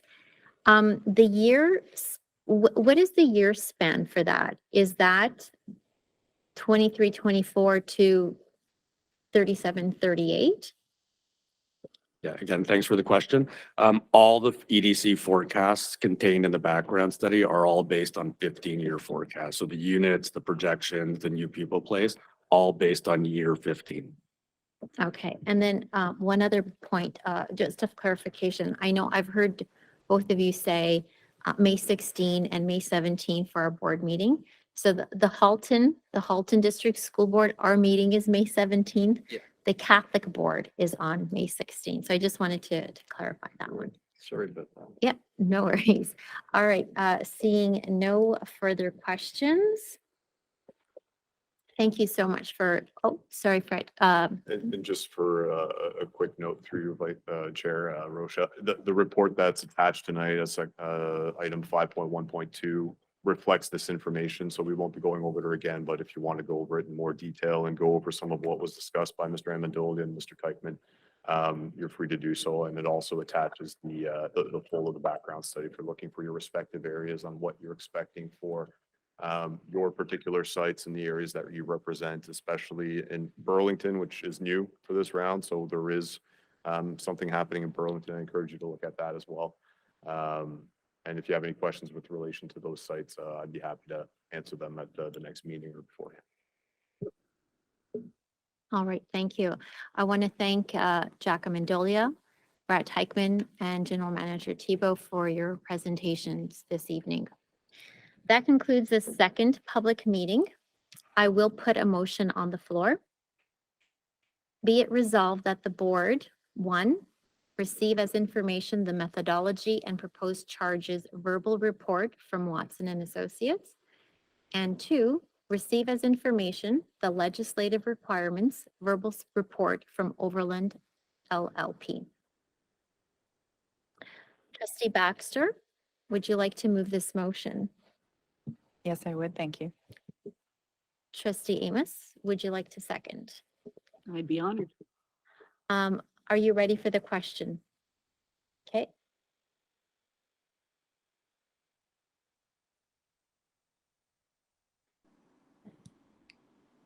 Approve. All right, please cast your votes. Trustee Shuttleworth, your vote has been noted.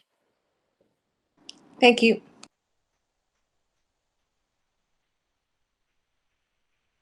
All right, and that carries unanimously. Thank you so much.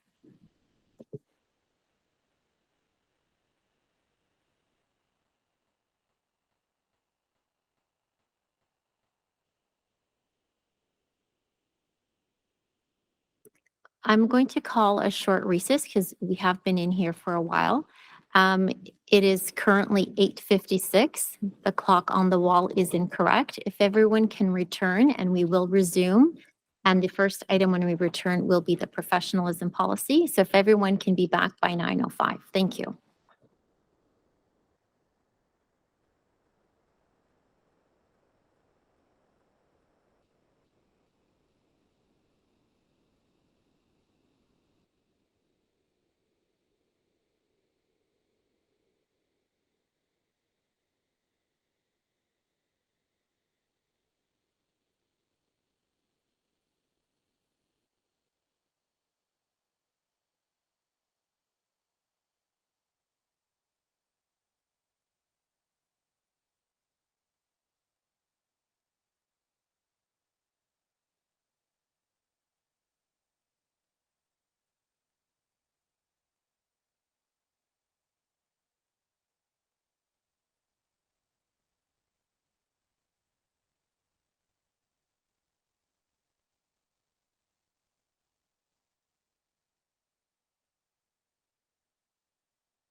I was like, what is?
All right, we will begin the meeting. If I can have confirmation whether or not our technical issues have been resolved. So we have live feed, we have visual, sorry. We have visual and audio. All right, perfect. Okay, so some things have been repaired. Thank you. Okay, seeing as how we are working with a revised agenda based on the motion put forward by Trustee Collard, up next is item 5.1.1, which is the professionalism policy. And I will ask Superintendent Taha and Dr. Bachelia to speak, and Director Ennis. Thank you. Go ahead. Thank you so much, and good evening, everyone. Thank you for providing me this opportunity to speak to you once again. This evening, we're presenting the Professionalism Policy Report and consultation findings for trustee considerations. I will be turning it over to Superintendent Taha shortly to speak in more detail about the policy content. First, I would like to acknowledge that our board has received an unprecedented level of attention on this one policy matter, perhaps the most attention we have received in history. Most distressing, however, were the threats of violence directed at our staff and students this year. While we worked hard with police to ensure staff and student safety, it was deeply upsetting for our entire community to watch as some individuals threaten the very students they claim to be standing for. It was heartbreaking. I've devoted 27 years of my life to education, and I can tell you that students have always been at the heart of everything that I do. And in this, my 27th year as director, this has never been more true. We do not take our responsibility to students lightly. Since the moment that I had the privilege of joining the Halton District School Board and community, I have been in awe of the strong sense of community that exists here.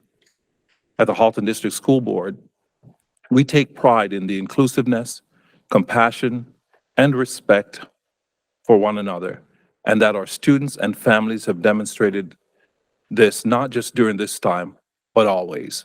I can tell you that I have visited almost every single school in the Halton District School Board, save one. And I see this everywhere that I go. Staff and students who are dedicated, committed, professional, and who act at the highest standard and level. I recognize that staff and trustees have felt immense pressure from all sides with respect to developing this policy. And we have done our very best to prepare a policy that prioritizes education and the learning environment for our students. We, however, continue to hold firm to the values of human rights and inclusion that I know this board, this province, and this country hold in high regard. During all of this, we have remained focused on the multi-year plan and on student achievement. I've always been proud of our board for the academic achievement of our students and staff. The Halton District School Board continues to exceed provincial averages and to outperform year after year, and this year has been no exception. As I know student achievement has been a focus in the news this week, I wanted to highlight that the Halton District School Board performs above the provincial average in math, reading, and writing at the grade 3 and 6 level, and at the grade 9 math and literacy test. We are in the top 5 of all boards in the province with respect to graduation rates, grade 6 reading, and credit accumulation by the end of grade 10. Additionally, 87% of our secondary students and 92% of our elementary students indicate that they have a positive school experience. After several challenging years, this success is attributed to the hard work, flexibility, dedication, commitment of our staff. We thank them. We thank you as families. We thank our students for how they have navigated this difficult and challenging times. This is a true testament to the professionalism that our staff have shown at this board throughout the years. And as I've touched on throughout this entire process, you should know that I am a father of 4 who have had kids go through the public education system, and I've worked with countless families, and I genuinely understand the important roles that we have as custodians for our students. I also know what parents want and what they deserve, to have their voices heard. Which brings me to the completed consultation for the professionalism policy, which is detailed in the report. It was very important to try and capture the voices from our parents and our students and our staff. You told us that you wanted to have your voice heard, and we listened. We valued scholarly, authentic research and data collection that captures the voices of all HDSB students, parents, guardians, and staff. We conducted the consultation process for the professionalism policy because we want to hear from everyone. More than 8,600 parents, staff, students provided feedback to the survey. And as you can appreciate, this process takes time to ensure it's done properly, authentically, and with integrity. We committed to taking the time to do it right because we are committed to hearing from everyone and from as many stakeholders as possible. I want to thank you to everyone and to all of you for taking the time to respond to this very important process. And now I would like to turn it over to Superintendent Taha to provide you some more details. Thank you, Director Ennis. Good evening, Madam Chair, trustees, senior team. I am joined this evening with Dr. Bishaya, who is the manager of our Research and Accountability Department. And I am honored and privileged to share with you the Professionalism Policy Report today, now that the consultation process has concluded and Dr. Bishaya and her staff have aggregated and collected the data. This evening, the plan is to present the Professionalism Policy Report to trustees and a revised draft policy. I underscore that it is a draft policy based on the input that we received to date through the consultation process. Dr. Bishaya will present the consultation findings, which have been included in your board agenda and have been posted on the board website. And again, I stress that further changes can be implemented to this draft policy if need be, given the discussions we have today or any further feedback that we receive in the future.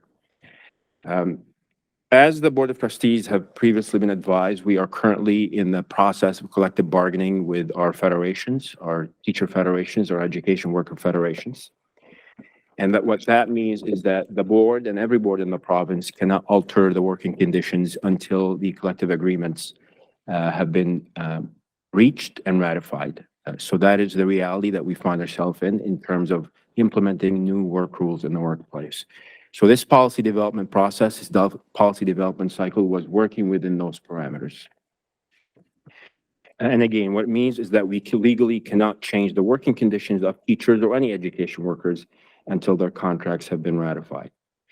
As a result of that constraint, we brought the draft policy to the board in March, and we prepared this policy that relies on existing statements regarding professionalism standards, including HDSP policies and procedures for staff, the Ontario College of Teachers, court rulings, or statutory and ministry standards.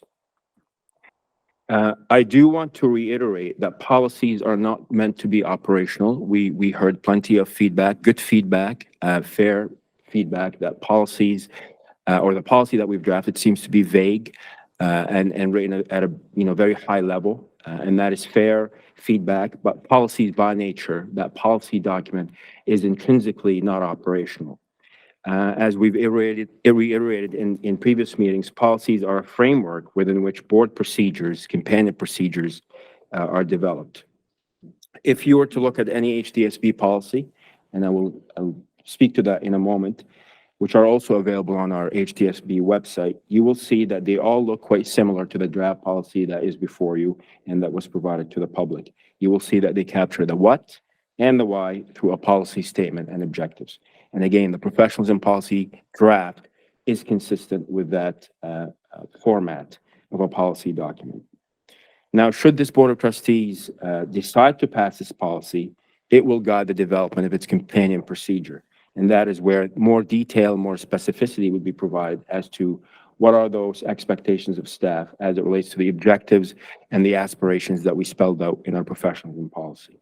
So again, they would outline the how, the when, the who, and the what. That is what an administrative procedure does, or how a policy will be operationalized. Director Ennis mentioned that it was very important for us to embark on this consultation process to ensure that we heard from all of our stakeholders, Halton parents, students, staff, federations, through an authentic data collection process. It is vital to our staff, and particularly this board of trustees, to hear the voices of our community as you take into consideration approving or revising this draft policy. Dr. Pichea will speak a bit more into the particulars of the consultation process, but a few highlights. A total of 8,652 parents and guardians, staff and students have participated in this survey. That's an impressive number. 11 school councils and advisory groups provided feedback on the professionals and policy through this consultation. And overall, and again, Dr. Pichea will speak to this, respondents reported an overall positive impression of the draft policy. And again, it remains in draft format. I will turn it over to Dr. Pichea in a moment to go over in detail the aggregated responses and commentary from stakeholders, including where respondents felt the policy was most or least effective, and the themes that arose regarding the objectives and guidelines of this policy. Again, the draft policy was revised to the extent possible, incorporating the feedback that was received. And I stress, it was revised to the extent possible within the parameters of what a policy document, what a policy framework affords us to do. We always strive to have the highest standards and highest expectations for the educators and education workers who work in this great board, the Halton District School Board. And this particular policy looks to affirm those expectations. At the same time, it also looks to prioritize students and balance an environment that is inclusive, equitable, and follows our principles of human rights. And with that, I'll turn it over to Dr. Pichea.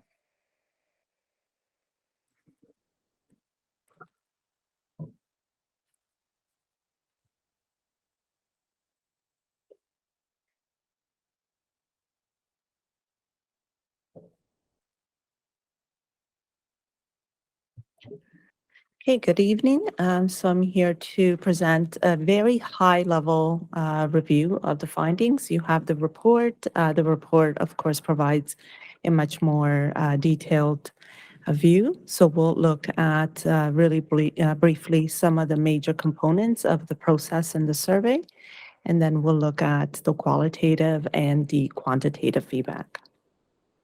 First, I'd like to acknowledge all the stakeholders who took the time to provide feedback, as well additional members of the research department. This very much was an all hands on deck type of endeavor, given the volume of information. But we also conducted our analysis in the most objective manner so that all individuals in the research department validated each other's interpretations. So I'd like to thank Maria Glisick, Sean Iqbal, and Isaac Judson. So the consultation process was quite controlled. We invited feedback only from stakeholders of the HDSB. So we had parents and guardians, grade 9 to 12 students, HDSB staff, school councils, and advisory groups. Stakeholders commented on the objectives and the guiding principles of the policy effectiveness, and the overall impressions of the policy. Throughout the survey, respondents could provide open text comments so that if there were questions in the quantitative section that did not resonate with respondents, they had an opportunity to provide open text comments. As well, the survey was not the only manner in which comments were received. Respondents could also submit comments through email. The consultation garnered a total of 8,652 responses. 60% of those came from parents and guardians, 25% from staff members, 14% from grade 9 to 12 students.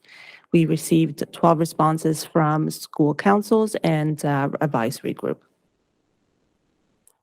So we'll get right into it. In terms of the qualitative feedback, we analyzed a total of 8,929 comments. Each comment was analyzed using a general inductive approach.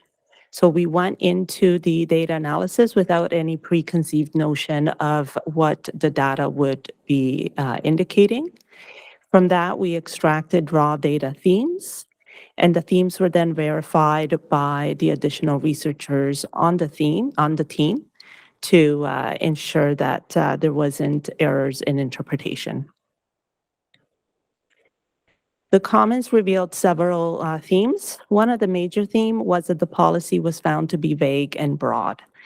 So respondents primarily shared that lack of details on professionalism, dress and decorum, expectations for staff, and specifics around policy implementation and monitoring. And as Superintendent Taha mentioned, those are the details that generally would fall within an administrative procedure.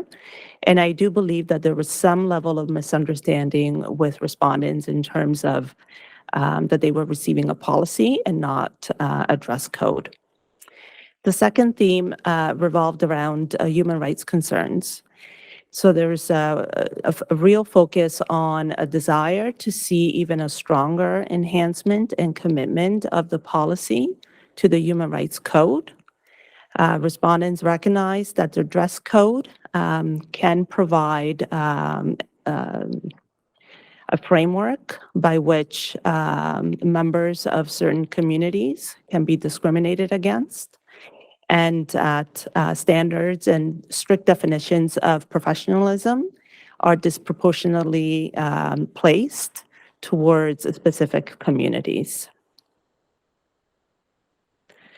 The third theme revolved around just a general sense that the policy can be approved. So although there was the recognition that it's broad and vague, the respondents felt that the policy does summarize standards that have been in place for educators for many years, and that educators follow them in their professional manner in which they conduct themselves.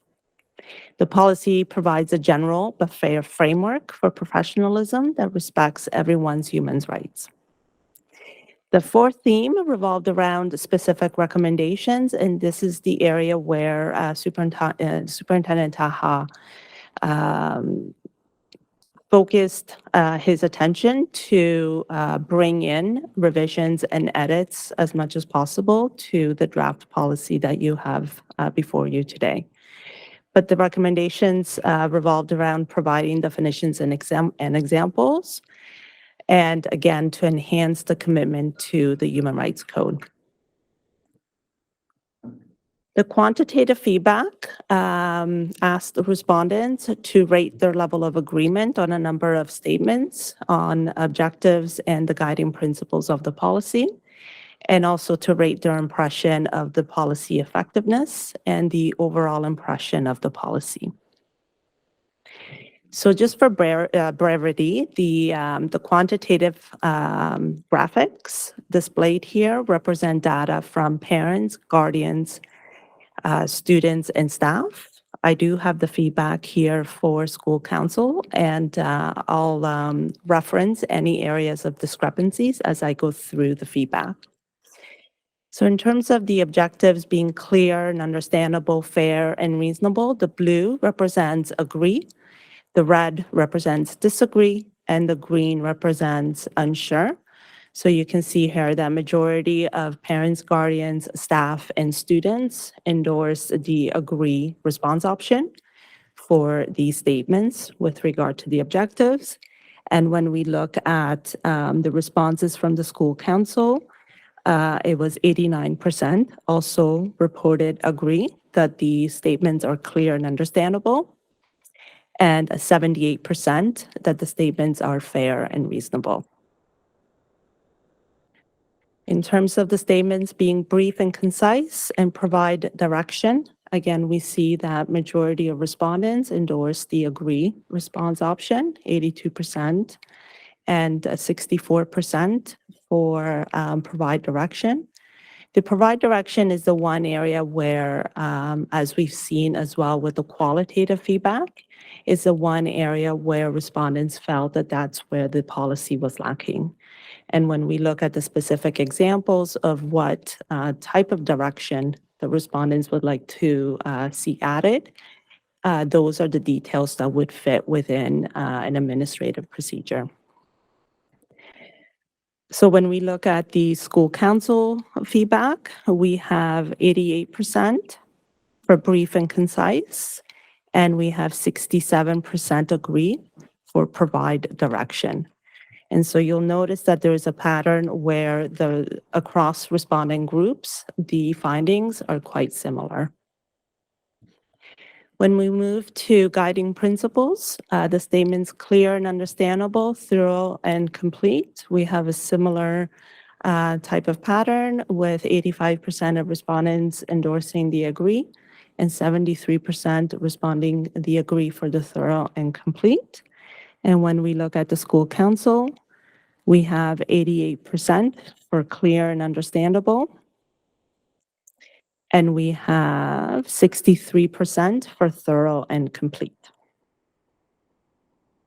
For brief and concise and communicate expectations, 84% agree for brief and concise, and 70% agree for communicate expectations. And when we look at the school council, we have 63% for communicate expectations. And we have, 88% for brief and concise. The next section asked respondents to rate the level of effectiveness that they perceive the policy will have. And here we display the areas where respondents felt that the policy would be most effective.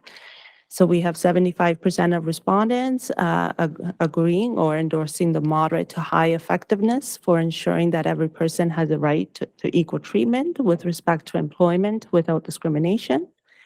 71% moderate and high effectiveness with regard to the policy protects the rights of every person to be free from harassment in the workplace without discrimination.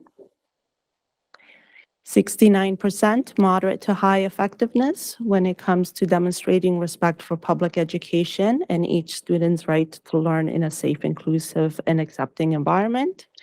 And 66% moderate to high effectiveness in promoting a positive school climate. 65% moderate to high effectiveness that the policy furthers the mission of the Halton District School Board.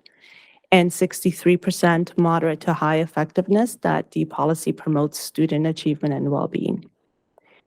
The area where the policy is perceived to be the least effective includes ensuring the delivery of effective and appropriate education programs to students with 59% moderate to high. Consolidates and affirms existing expectations regarding staff professionalism, 57% moderate to high. And 56% moderate to high for encourage students to achieve their educational goals. So while this slide shows that it's least effective, I'd like to still point out that majority of the respondents chose the moderate to high effectiveness in these statements. So in conclusion, the majority of respondents shared a positive impression of the policy. Respondents' comments highlight the following next steps to continue our commitment to the protection of human rights and to provide details missing in the policy as part of the administrative procedure. So any feedback that was provided that would fall within the structure of an administrative procedure has been shared with Superintendent Taha, and we will continue to reference that feedback as we move forward in this process. Thank you, and I'd like to take any questions that there might be. All right, thank you, the three of you, for your presentation on the professionalism draft policy this evening. I will open up the speakers list. First speaker is Trustee Baxter. Go ahead. Thank you, Chair Rosha, through you to Director Ennis. Given that the policy, given that the motion that led to creation of the policy was asking for something that most respondents have indicated the policy is not doing. As we've heard, it's the administrative procedure that will actually fulfill the spirit of the motion. I'm just wondering, could an administrative procedure to operationalize the policy be prepared before the end of this school year and presented to trustees such that it will be ready to enact when those labor negotiations are complete? Thank you for the question, Trustee Baxter. I'm going to ask Superintendent Taha to respond to that. Thank you, Director Ennis. Through you, Chair Rocha, to Trustee Baxter. Obviously, as I pointed out earlier, we're working within particular constraints and confines in terms of the policy development cycle and its companion procedures. The answer to your question, in theory, it is possible, but I'm not sure if it's realistic. It's difficult to say given that the policy has not been finalized yet.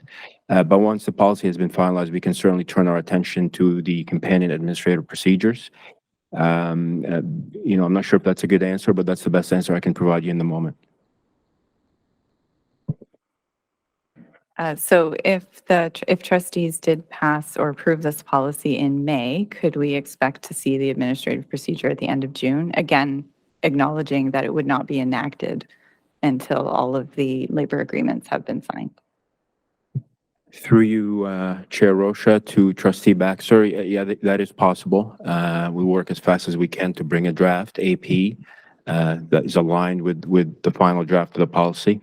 But it would be as drafty as it can be, probably, given the timelines. Thank you. All right, Trustee Zhang.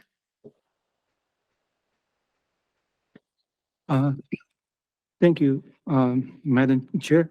So this is just comments because this draft professionalism policy was presented on March 1st. In the March 22nd meeting, I requested raw data in the board meeting. In that meeting, the request was refused. There are two reasons. One reason is the privacy protection. The other reason is the workload to remove all the personal information.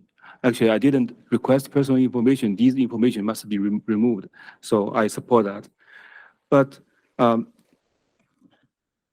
myself is IT people, so I know for all those survey data we collected, we can be exported to the CSV format, and to remove those columns contains personal information data is very simple. It's not a big technical issue. Also, for the privacy protection, as just we saw this today, this report on page 19, there's already respondent comments already extracted and inserted into this report. So if there's no personal information privacy concern in the report, so I just requested the ranking 1, 2, 3, 4, 5. It doesn't have any privacy issue. Also, I know our research is based on the federal policy, the Tri-Council policy, so PCS. So the PCS has 3 core principles. The first principle is respect the person. That means all the personal information and personal biological information must be protected. So our research doesn't have this information. I didn't request any personal information. The second core principle, that's the concern for welfare. That means we need to consider any information we gathered as has any negative impact to the respondent personal experience. Actually, we didn't collect all those information, so there's no such concern. And the third core principle, that's the justice. That means when we do conduct the research, and we have to treat the people fairly and equitably. So we also, I believe, we do that very well. So it's not that concern. So I just request the ranking to the question, to all those responses. So there's nothing violate the 3 core principles. So it's not, I don't think any issue. And the last I need to point out, just one thing. This is from the Sorry, MFI. Trustee Zhang, Yeah. your time is up. Okay, thank you. Through the chair, if I may, I believe trustee Zhang that Dr. Bishelia answered this question earlier in detail.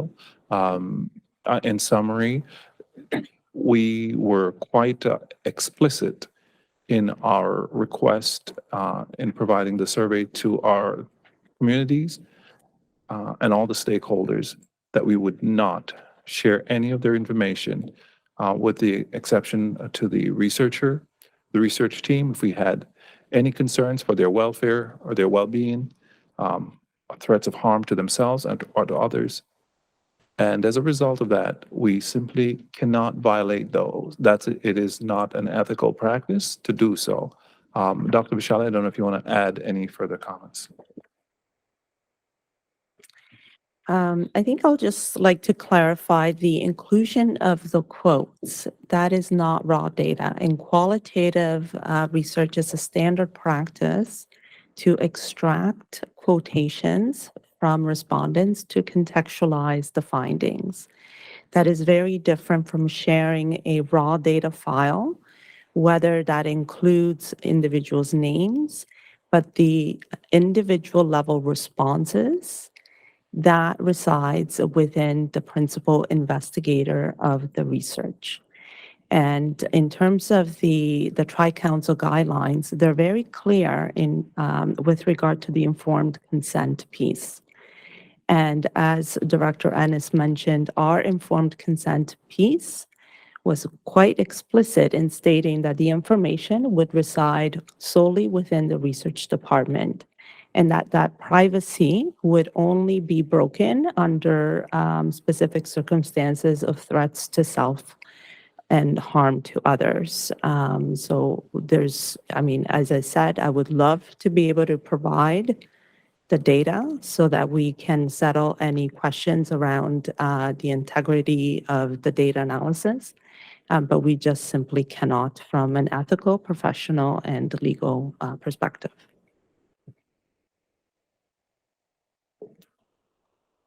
Thank you. Trustee Amos. Thank you, through you. Thank you so very much for this report. And I am absolutely thrilled that we had almost 9,000 people respond to a survey. I don't think we've ever had anything that huge in HDSB history. I remember a few meetings, it felt like there was that many people, but anyways, so thank you very much. I know a lot of hard work was put into this by all the staff, so please thank you and thank them for all the work that was done on this. My question is, there's a percentage, or 60% parents, 25% staff, and 14% students. Do you actually have the breakdowns for the questions for each of those groups? Because I know you said you were talking about council, because I'm a little bit concerned about staff. I want to know what they think about this policy from the questions that were asked, because this is going to be something that is going to affect them. So I was just wanted to know what their feedback was. Yes, I do have the questions. Each question is aggregated by respondent group. So thank you for the question. I'll say that there's a general pattern whereby staff and students' responses align, and parents and school council responses align. So where staff say, for instance, 89% agree, then you can expect the students say 88% or 89% agree. Where staff say, for instance, 73% of participants state that the policy does a good job in communicating expectations, there is a slight dip in the students as well. So they're quite similar in that regard. The other pattern that I will highlight is that the one area where all respondents indicated a lower level of agree, although we're still in the range of majority indicating agree, is again around the provide clear direction. So whether the policy provides a clear direction. And having done policy consultations for other school boards, this is one area where we typically see respondents reviewing a policy document with the expectations that they would see specifics. So while we understand the difference between a policy and an administrative procedure, what respondents expect to see is an administrative procedure. And so this was not at all surprising to me that that would be the one area where across all the 4 respondent groups, there would be a lower level of agreement. And I would say that, again, staff and students, their ratings around all of the effectiveness parallel each other. They're quite closely aligned. And the one area where I'll just highlight where the school council was more discrepant relative to the other 3 responding groups was on the overall impression of the policy. So 57% noted positive for school council, where the other responding groups, it was above 60 and close to 70% for students. Thank you very much. I appreciate that information. Trustee Collard. Thank you. Through you to the presenters. The Governance Document Review Standing Committee met to review the professionalism policy last month. And one of the recommendations that we made was that this policy should be merged with the respectful workplace policy and under one banner, because there's so many overlapping references between the two. I know that that information was brought back to your attention, Superintendent Taha, and you countered that it should be under the banner of the professionalism policy, because that's the broader of the 2 policies, and we agree. I'm wondering if in the next, before this comes for approval, if we will see that merge occur so that we can see what a more robust policy might look like before it comes to a vote, because I think the way it currently sits, it is lacking in a lot of depth. And so we would, I think, be in a better position to give it a better assessment if the merge occurred and we could see a more robust policy. Since the other one already exists, that should be, I mean, it all already exists, so merging seems to make sense. Thank you, Trustee Collard, through you, Chair Rocha, to trustees and senior team members of the public. Yes, thank you for that feedback through the Standing Governance Committee. It's very good feedback in the sense that what you're proposing is certainly reasonable, sensible, and viable. You know, when I consider the spirit of the respectful workplace policy and the spirit of the professionalism policy, yes, I can see that the professionalism policy can absorb as an overarching public affirmation of what we stand for, the respectful workplace tenets. I say this because, you know, professionalism, and it's important for everyone in this room and for the public to know that professionalism encompasses, I will say, two key dimensions. When we speak of professionalism, obviously the HDSB employs over 10,000 employees.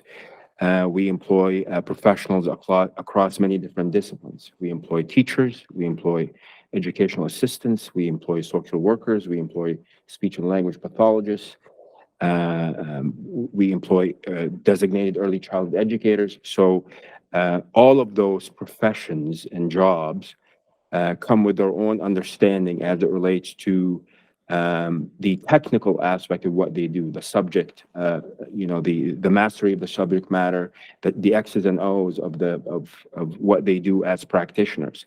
But common to all these professions is the other aspect of professionalism, which is, what I say is the intangibles. The abstract concepts that you have seen in the professional policy that speak of respect, care, integrity, inclusivity, and so on.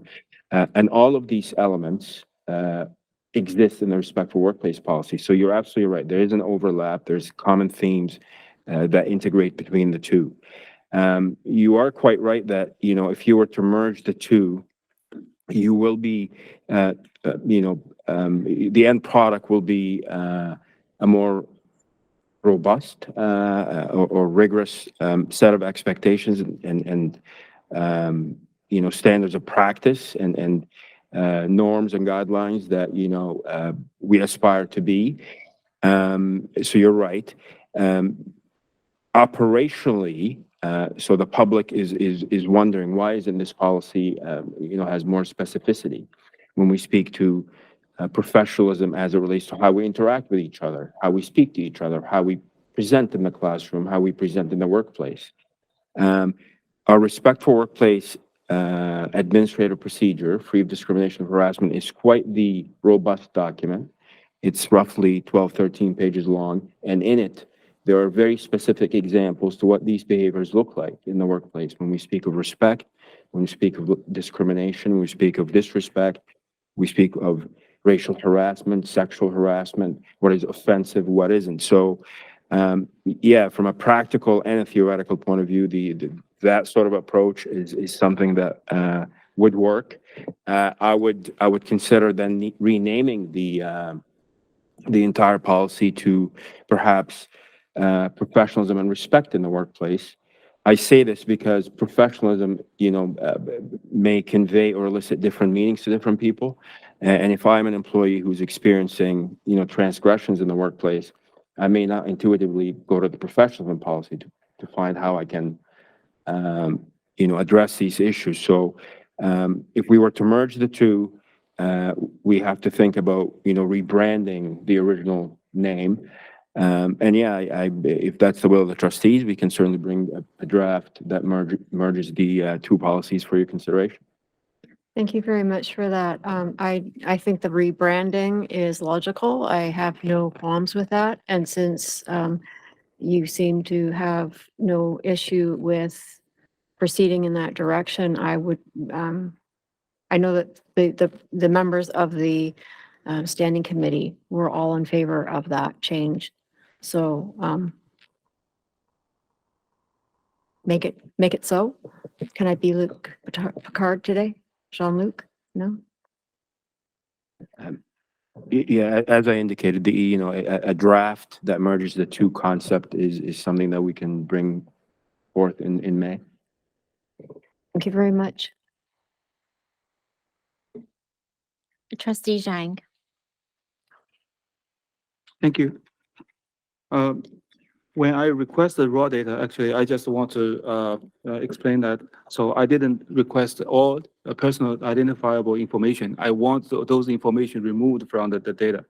And the second, the concept of the raw data, actually, I borrowed the concept from Election Canada. They do post all the election data, raw data, on the website for researchers. So raw data, all the voter IDs, personal names, all those personal information are removed. So the third, why I need the raw data, because I want to see what is the difference between the students group and their parents group. So these group, they have the same, I consider that's the clients we are serving. So we need to understand the parents and their children. So if we don't have the raw data, we cannot understand what is the difference. And the analysis will include the deviation and the distribution. All these data actually is not, of course, for the general public, they don't need to know all the deviation and the distribution. So like the normal distribution, the bell shape. So people don't need to know. But for us, if we have the knowledge, and we should have the more information from our clients we are serving. And the last thing I want to point out, I must point out this is according to MFIPPA, Section 7, subsection 1. A head may refuse to disclose a record if the disclosure would reveal advice or recommendations of an officer or employee of an institution or a consultant retained by a institution. So that's the subsection 1. So subsection 2, it says, despite subsection 1, a head shall not refuse under subsection 1 to disclose a record that contains. So it, according to MFPPA, it lists 11 exceptions from A to K. 7 to B, it says statistical survey. That means statistical survey should not be refused. Okay, thank you.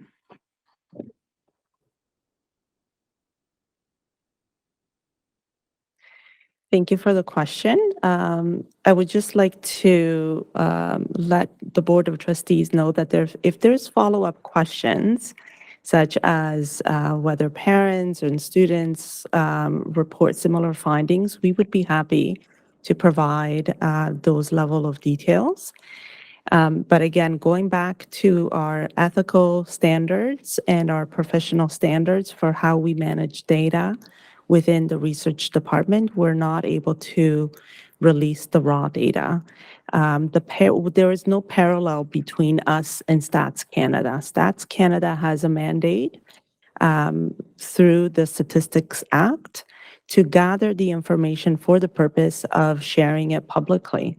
And so there is an expectation from the public that when one is completing a Statistics Canada survey, that survey, the data, the raw data, will be made available to the public. That is not the same expectation that our stakeholders would have of the HDSB when we're gathering information.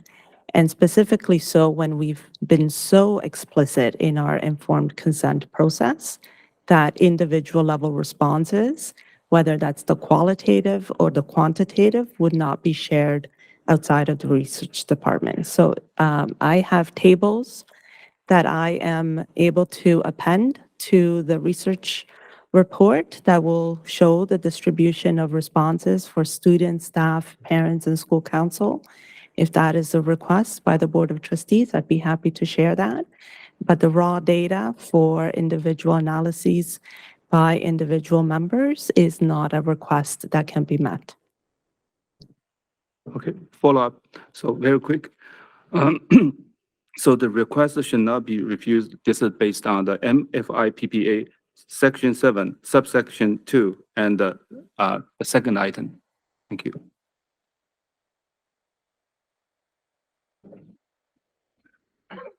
Trustee Zhang, are you expecting a response or are you willing to ask for This is more detail? Not more detail. This is just a comments. I believe because these are the lawful request and the lawful request is refused. So I have a question. So the question will be the performance, the practice of the board performance. Thank you.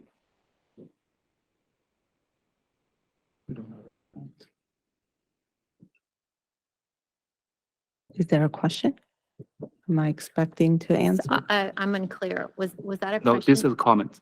Okay, all right, thank you. All right, there are no other speakers, so I will speak next. Superintendent Taha, I do have a series of questions and I'm looking for yes, nos, and perhaps if you want to elaborate, you can. So my first question is, does the Ministry of Education have regulations that speak to professionalism? Through you, Chair Rocha, to you and trustees, yes. The ministry, obviously, the Education Act is created under the authority of the minister and the Ministry of Education. The Education Act sets out the duties of a teacher, the duties of a principal, the duties of designated early childhood educator. If you were to refer to the Education Act, Section 264, for example, it sets out a few expectations as it relates to their duties, such as teaching in good faith, teaching with diligence, ensuring order in the classroom, and so on and so forth. So in that sense, yes, those are standards of practice and professionalism that is set out in the Education Act. As you also may know, which is referenced actually in our draft policy, because we are required to have a code of conduct. The minister, under his powers, under the Education Act, also developed the provincial code of conduct that sets out the behaviors of all individuals in a school board, staff, students, visitors, and standards of behavior, which absolutely speak to professionalism in a variety of contexts. So the answer is yes. The Education Act, provincial code of conduct, speaks to professionalism in the workplace, in school boards. All right. My next question, does the OCT, the Ontario College of Teachers, have guiding principles that address professionalism? Through you, Chair Rocha, yes. Also to that question, as you're aware, the Ontario College of Teachers, through its Act, Ontario College of Teachers Act, through its professional standards of practice, ethical standards of practice, sets out all sorts of pillars and expectations and aspirations for teachers as it relates to their conduct in the classroom, as it relates to how they engage students, how they engage the community, how they keep up to date with their knowledge of the field of study, their mastery of pedagogy, assessment, evaluation. So yes. Okay, next series. Do other colleges, such as the Social Workers College, the Designated Early Childhood Educators College, the Canadian Public Accountants Association, just to name a few of the associations that all of our employees belong to, do they have guiding principles that address professionalism? Through you, Chair Rocha, yes, the College of Early Child Educators, the Ontario College of Social Workers and Social Services, the Ontario Chartered Accountants Association, the Human Resources Professionals Association, of which I'm a member, also has standards of practice, professional and ethical, legislation in the legislature that governs the profession. So yes. Does the HDSB have existing policies in place that address professionalism? Through you, Chair Rocha, to trustees, the answer is yes. While we may not have a policy that says professionalism in the workplace, we have a series of policies and administrative procedures that speak to professionalism in the workplace across all professions, and which is why I spoke to the meaning of professionalism, not only the X's and O's of the practice and the field of study, but also how we model our behavior, how we influence students, how we treat each other. You know, if you were to scan our website, you will see a list of policies. I can name a few. The Code of Ethics is one. Discrimination, harassment is another, and that is on our board website. Fraud prevention and management is another policy that really governs our ethical and professional standards of practice. Our health and safety policy, recently passed by the Board of Trustees, is also a policy that speaks to physical and psychological safety in the workplace, which is an aspect of how we are professionals and good citizens. Our respect for workplace policy, the policy that Trustee Collard asked me about earlier, is certainly a policy that speaks to professionalism in the workplace, civility and respect, integrity, and so on. Safe and accepting schools is another policy, to mention a few.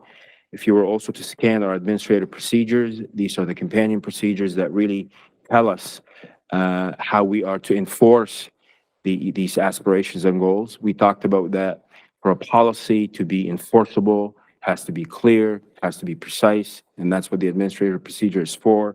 So again, if I, think of companion procedures, the child abuse procedure, is another administrative procedure that speaks to care for students, their well-being, emotionally, psychologically, physically, and so on, which is embedded in the professional standards of practices one, our code of ethics administrative procedure, our conflict of interest administrative procedure, our DECE performance appraisal, our teacher performance appraisal plan.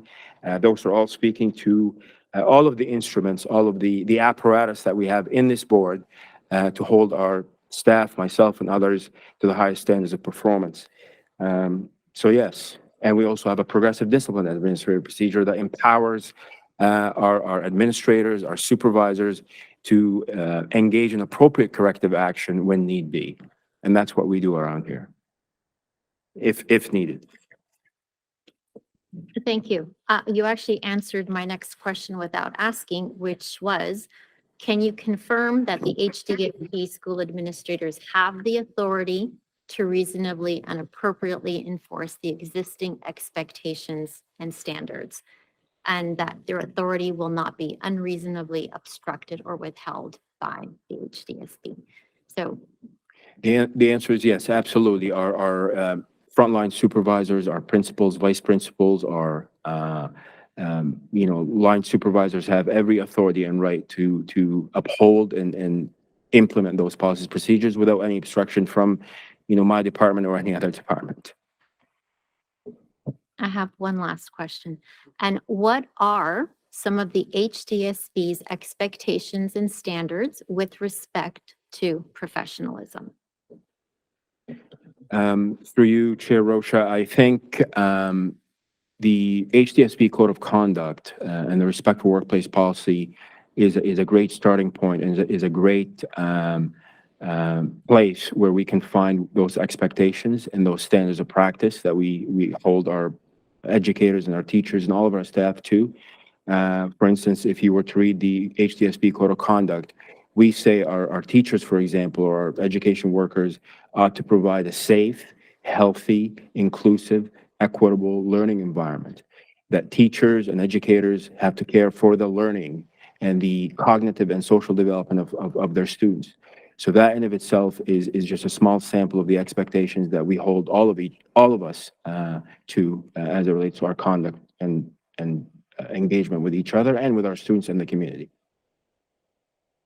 Thank you. Before we continue on this topic, it is 10:02. I will require a motion to extend the meeting. Who would like to extend, to make a motion?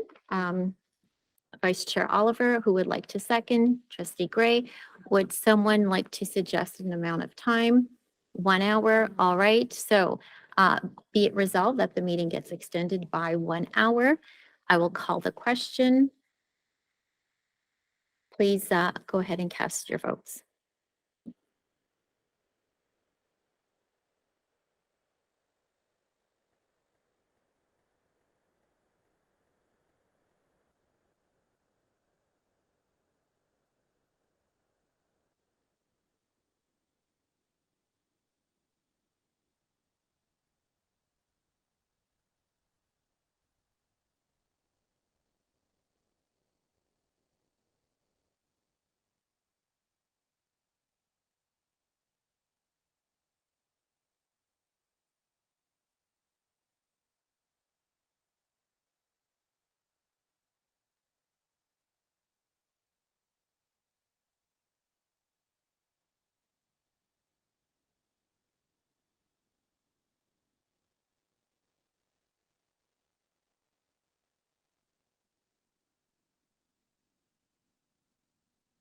Right, the vote is now available. Please cast your vote.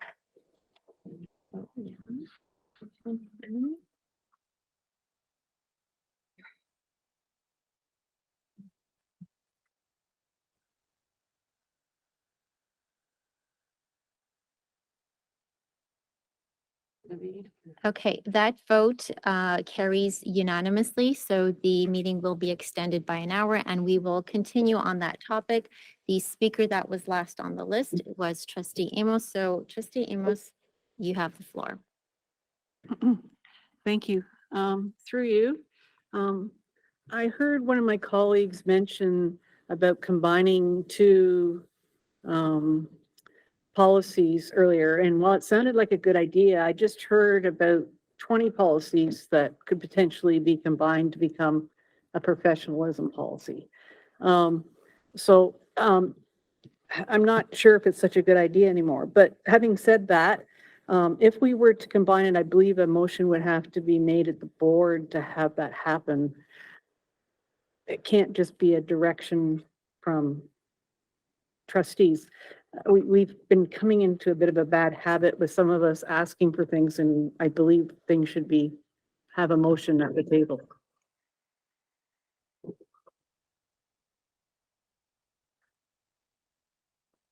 Trustee Collard. Thank you. The recommendation came about through a standing committee meeting, and the board had a representative there in General Manager Carrillo, who brought the recommendation to Superintendent Taha, and Superintendent Taha then communicated with me in agreement with it. I was just asking him if it was going to happen. I wasn't telling him to do it. I was asking him if it was going to happen. He has said it will happen. I don't think a board motion is needed if the superintendent has already agreed that he wants to do it, and has actually suggested that it be under the banner of a new name.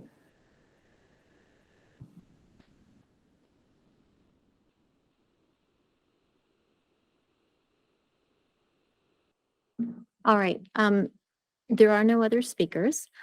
But what I'm going to do now, first off, thank you for answering all my questions and for affirming and acknowledging that there are a lot of existing policies and procedures in place that address professionalism, and that our school administrators are empowered to act on all matters of professionalism.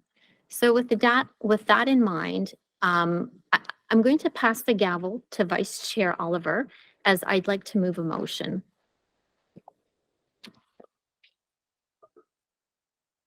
The floor is yours, Chair Rosha. Thank you. So with all our policies, procedures, be it governance or operational, our bylaws, all these items always go to committee of the whole for discussion, so that the Board of Trustees are able to have a conversation and debate back and forth on as to what they think the merits are of the policy. Somehow it didn't happen with this policy. As a board, the 10 of us have not had the opportunity to discuss it in length without coming it to the board. So what I'm proposing is that it goes back to committee of the whole, where it should have started in the first place, so that we could have a thorough discussion about the merits of what has been presented to us. We can have a more thorough discussion of the professionalism survey that Dr. Bishalia shared with us, and that we can explore what it is we want to do going forward with this policy. Having said all that, my motion is, be it resolved that the professionalism policy, report 23060, be referred to committee of the whole, and I so move. Who would like to second that motion? Trustee Collard. Is there any discussion? Seeing none, are you ready for the question?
Okay, and this vote carries unanimously.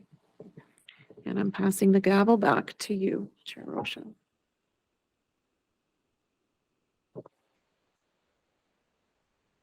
So thank you to all trustees who who approved that motion.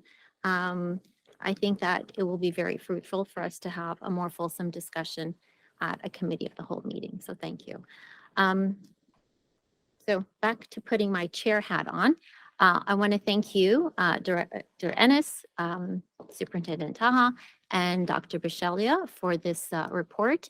And I'm hearing from some people that we would like some more detail from that report. So we will work with the director to send him the information that we are looking for. Thank you. All right.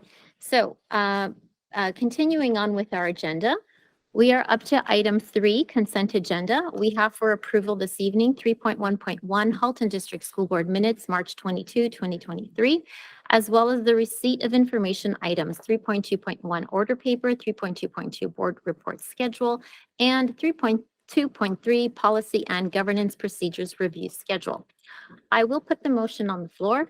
Be it resolved that the HDSB approve the consent agenda and receive the information items for April 19, 2023. Trustee Gray, would you like to move a motion to deal with the consent agenda? Yes, I would. Thank you. Thank you. And Trustee Zhang, would you like to second? Yes, I second. Okay. Are there any items that need to be pulled for discussion?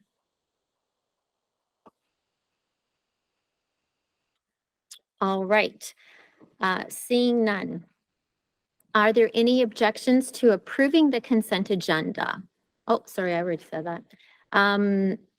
Seeing none, the consent agenda is approved by unanimous consent. We are up to 4.0 ratification action items. Vice Chair Oliver, do we have any items from private session that requires approval?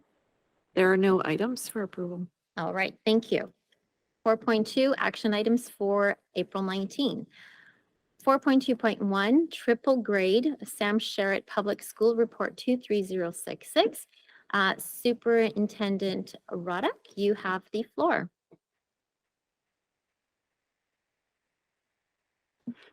Every time I bump my knees. Good evening, trustees. Through this report, I'm seeking approval of a triple grade at Sam Sherritt. As you'll see in the report, the class composition would be a grade 2, 4, and 5, a self-contained gifted class. And I'm happy to take any questions on that report.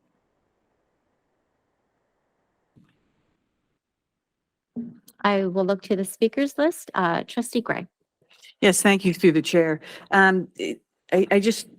know that every combination would have probably been worked out in terms of how to make this the best for all of the students. So I just wondered,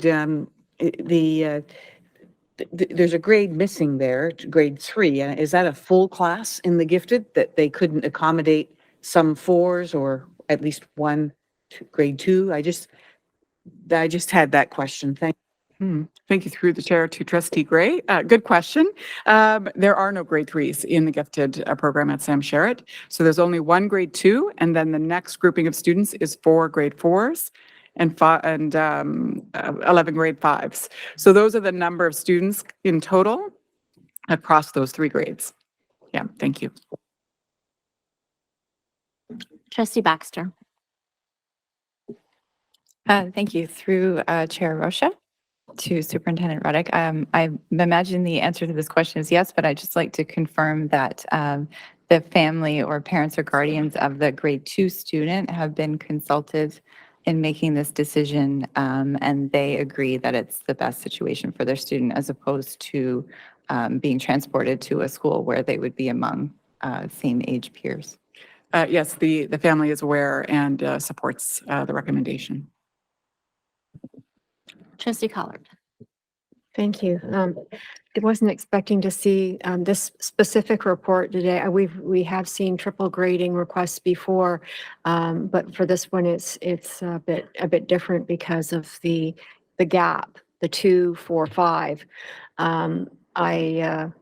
I applaud the teacher who will have that class because it's going to be very interesting year for that teacher. And hopefully they will have some additional help in the classroom, even though it's a low student to teacher ratio. That's a lot of material to cover for 3 different grades. So that's one special teacher. And so congratulations for finding someone that's willing to do that. And I think it's a great way for students that have giftedness to be able to get greater breadth and depth. And I support this motion. Thank you. All right. Seeing no further speakers, thank you for your report this evening. I will put the motion on the floor. Be it resolved that the Halton District School Board approve the Be it resolved that the Halton District School Board approve the triple grade self-contained gifted class at Sam Sherritt Public School. Trustee Baxter, would you like to move this motion? Yes, I would. Thank you. Trustee Amos, would you like to second? Yes, please. Are you ready for the question? Okay. Please cast your votes. I'm in favor. Oh, let the record show that Trustee Ahmed has rejoined the meeting, and that vote carries unanimously. Thank you. That brings us up to 4.2.2 policy updates, report 23054. Superintendent Nagoy and Director Ennis. I'll leave it to you. Thank you. And this evening, we have 2 policies that are being reviewed, third-party agreements and the fundraising policy. They both have minor changes, and there has been legal review of the third-party agreements with no recommended changes. I will look to the speakers list.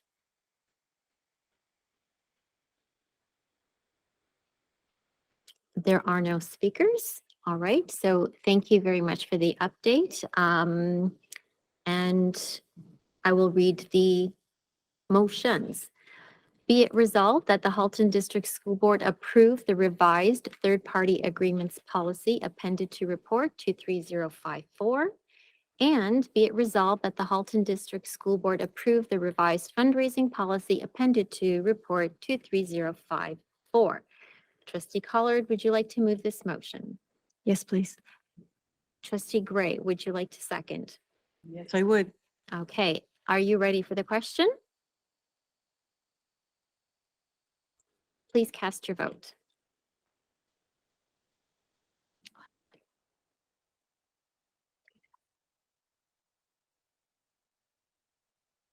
Okay, and that carries unanimously. Thank you, Superintendent Nagoy.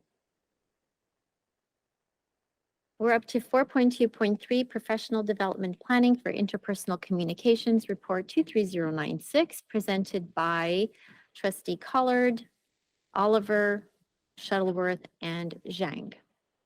Thank you. The report before you was one of the items we discussed at our last meeting where we approved the plan for the 2023 year. Before you is a recommendation to approve a contract to facilitate professional development for interpersonal communications, and we have invited the director to participate, and he is happy to be on board with that and bring along the senior team. If there are any questions, I am more than happy to respond. I'll look to the speakers list. All right, seeing no speakers, I will read the motion.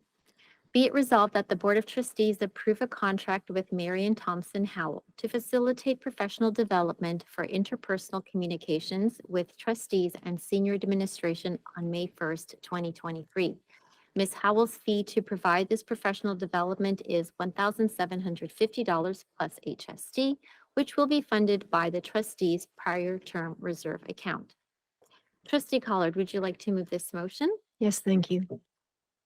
Trustee Zhang, would you like to second? I second. Are you ready for the question? We are. All right. Please cast your vote. I vote in favor, please. All right, and that vote carries unanimously. All right, we are up to the board self-assessment terms of reference report 23081. Trustee Amos, Trustee Daniele, Trustee Oliver, and Chair Shuttleworth. Go ahead, Trustee Amos. Thank you. Before you is the terms of reference for the Board Self-Assessment Standing Committee for your approval. All right, short and sweet. Okay, I will look to our speakers list. Trustee Collard. Yes, I did note that the terms of reference doesn't mention the requirement for a secretary. And I just thought I would ask that that be amended so that the requirement for a secretary is reflected there. Trustee Amos, are you amenable to adding that? All right, thank you. All right, I will read the motion. Be it resolved that the terms of reference for the Board Self-Assessment Standing Committee as appended to Report 23081 be adopted and appended to the Committees and Appointments Governance Procedure, and that all prior versions of these terms of reference be revoked. Trustee Amos, would you like to move this motion? Trustee Oliver, would you like to second? I second the motion. All right. Are you ready for the question? Please cast your votes. In favor, please. All right, and that carries unanimously.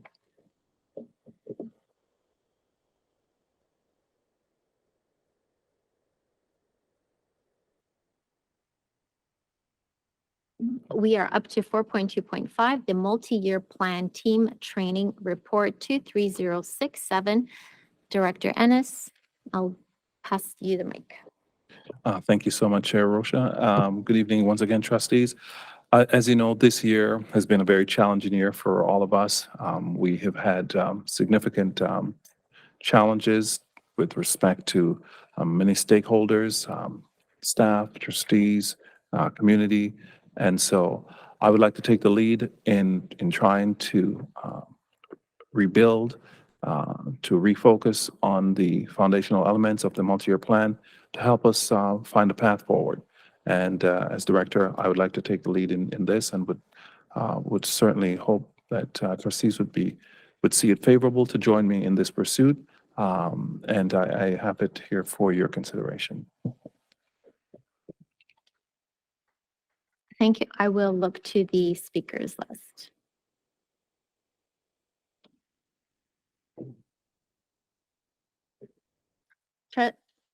Vice Chair Oliver. Sorry, Trustee Baxter, you're up first. It moved. I was saying. So my concern around, so I have no concern around professional development. I think that's great. And as a trustee, I would certainly enthusiastically accept any invitation to participate in any professional development that the director is providing or facilitating for staff. But it seems a bit inappropriate to me that this would be a trustee motion. I'm a bit confused about that. As we've just passed a motion that approves PD for working on communication between staff and trustees. I'm fully in support of that, but I'm a bit confused as to why this would be a motion before trustees when it appears to be, as you said, Director Ennis, an initiative that you are leading to facilitate PD that we may partake in.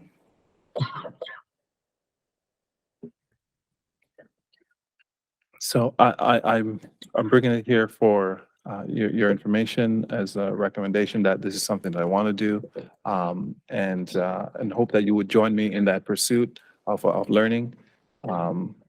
in terms of procedurally, I don't believe this is a motion that's coming from me, or anyone, but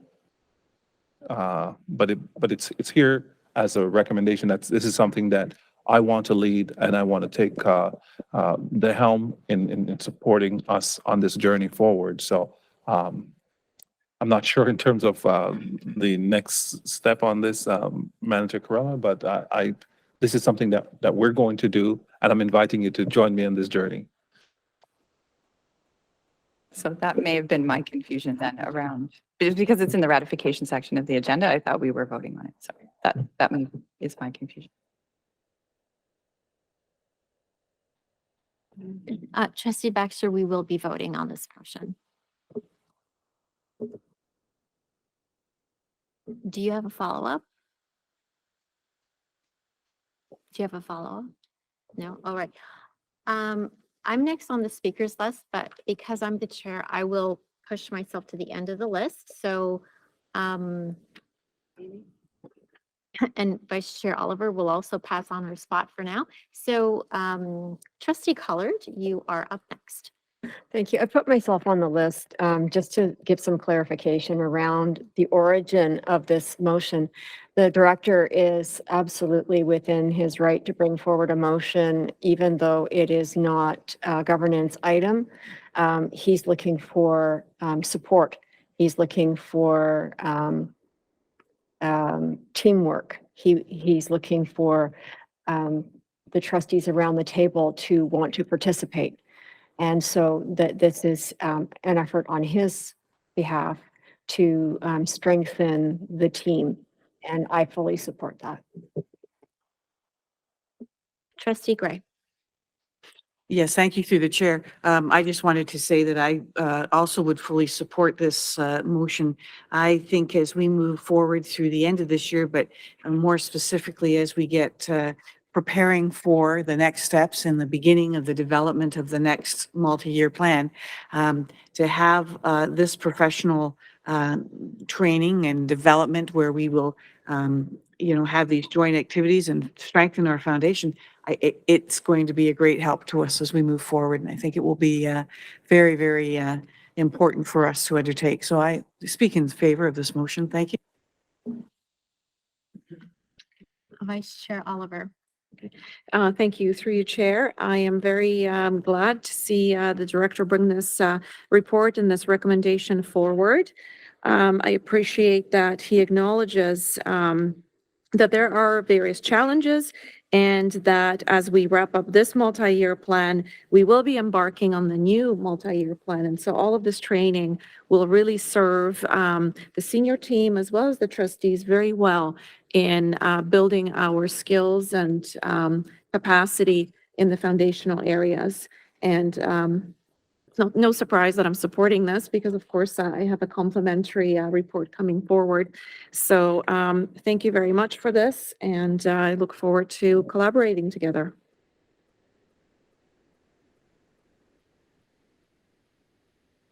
I have two questions, and they're for clarification so that I fully understand what the intent behind this motion is. In your report, you referred to, I'm going to share my report because he's right next to me, challenges facing the Halton District School Board. So in your opinion, if you can be specific, what are some of those challenges that we are facing? I think it would be fair to say that, through this year, the relationship challenges we have, those have been strained and tested and tried. I think that the communication has been a challenge. I think that our stakeholders, particularly community, needs re-strengthening, the ties between us, the communication between us. So I think those are at least some of the pieces that I see sort of at a first level. I certainly would hope that others would join me on this journey in uncovering and designing some of the other pieces that I may be missing, but that would be a start. On my second question, um, I think I heard someone say this, but I want to make sure that this training that you are proposing is also in preparation for the creation of the next MYP for 2025 and beyond, correct? I think it would serve us well in that regard.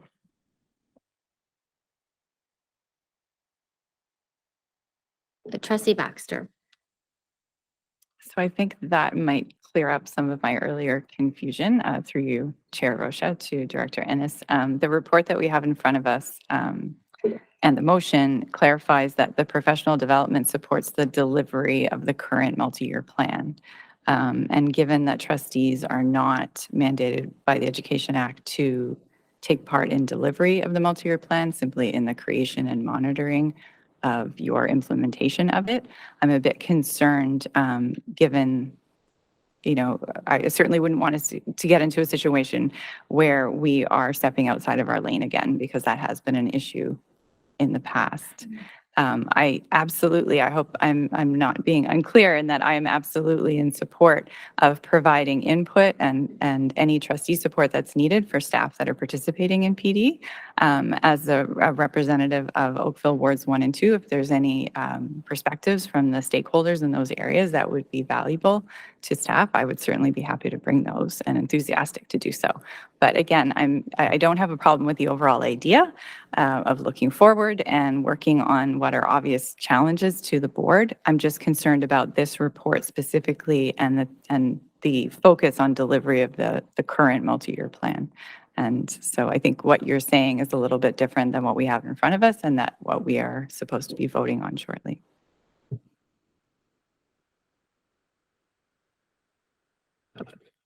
Certainly, the challenges that we face are current. And we are existing within the current, multi-year plan. And the foundational elements serve as a guideline for us. And they serve as sort of a lighthouse for what we need to do moving forward. I think we all in this room acknowledge that those elements have been strained and we need to work on them. And so it's within that spirit and also in preparation for and giving us a great launching pad for the new multi-year plan that we'll be working on. I think that within that framework, I think it sort of straddles a little bit, both the current and the future.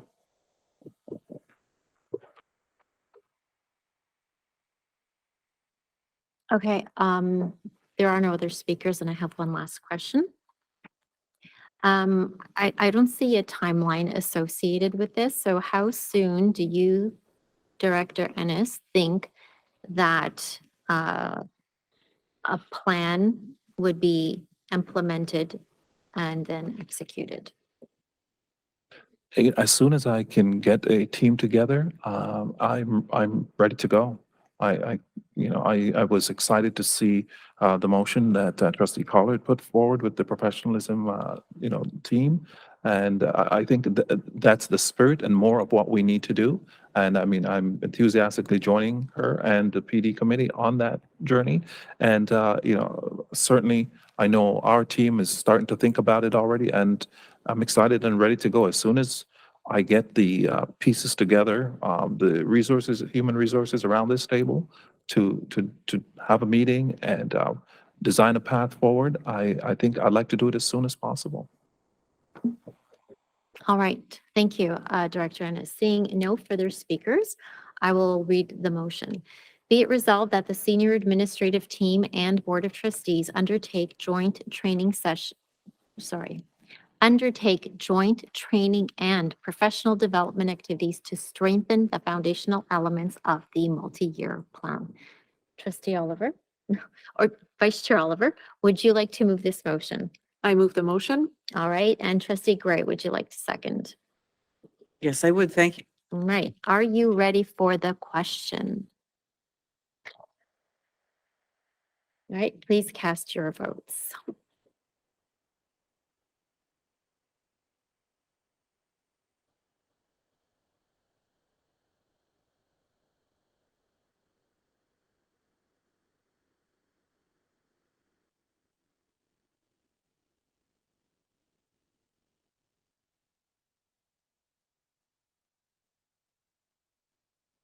That vote carries, but not unanimously.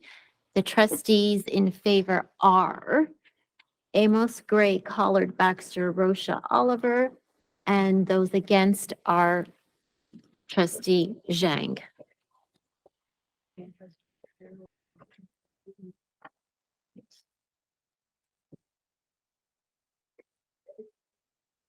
Trustees Ruggiero and Wang are also for. Thank you.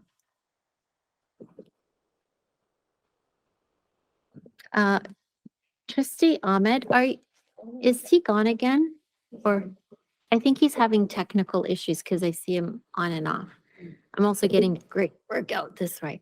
All right. Okay. So next up, we are on to, where are we? 5.0 communications to the board. So 5.1 for action, April 26th. 5.1.2, we have the 2023 Education Development Charge Renewal, public meeting, and 2023 background study presentation, report 23063, which is for action on May 17th.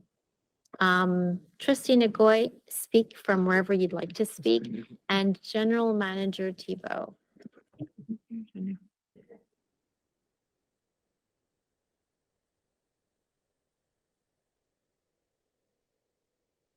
So we would like to go for those presentations again.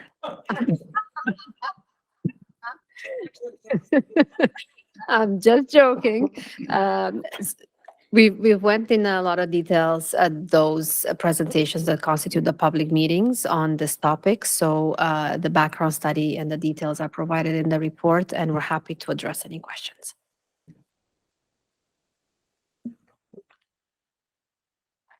Just quickly through you, Chair, if you're in the report, I mentioned like if you're looking for what the sites are that are contemplated, just Control F Form G, and it'll pop right into that form, or there's some hyperlinks within the report that we wrote that front ends it. So if you want to go through some of those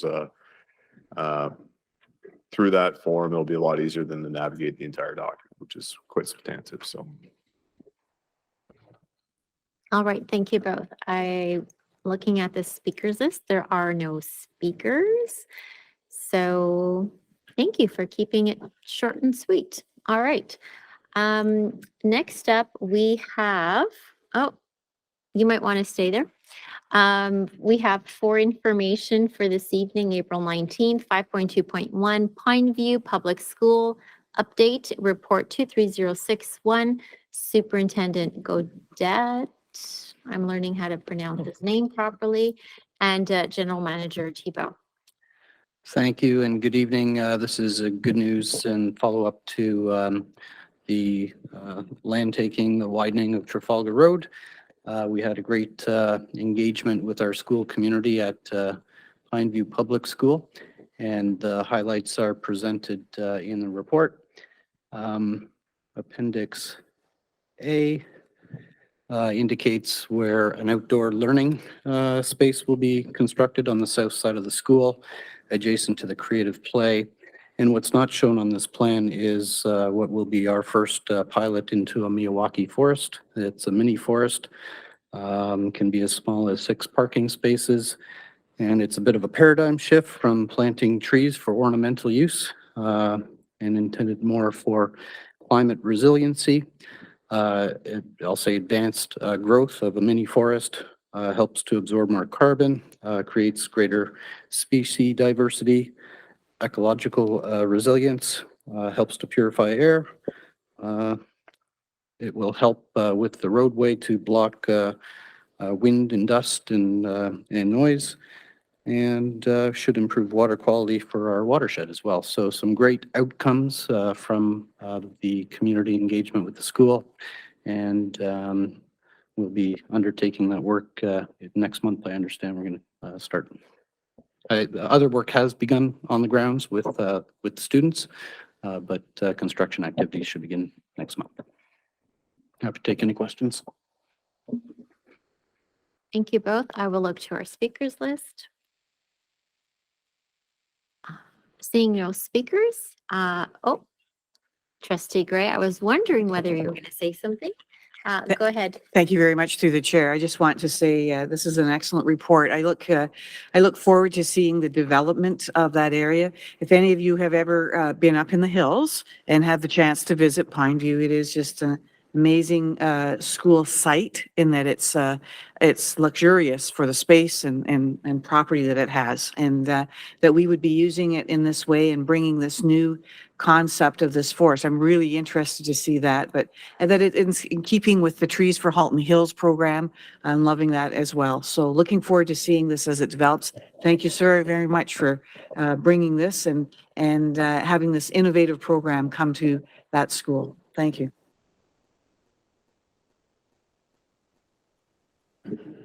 All right, thank you, Trustee Gray. There are no other speakers, so thank you both for your report this evening. Up next, you're playing musical chairs with Superintendent Nagoy. She is up for 5.2.2 Budget Survey Results, Report 23072. Thank you, Ed, for the chair.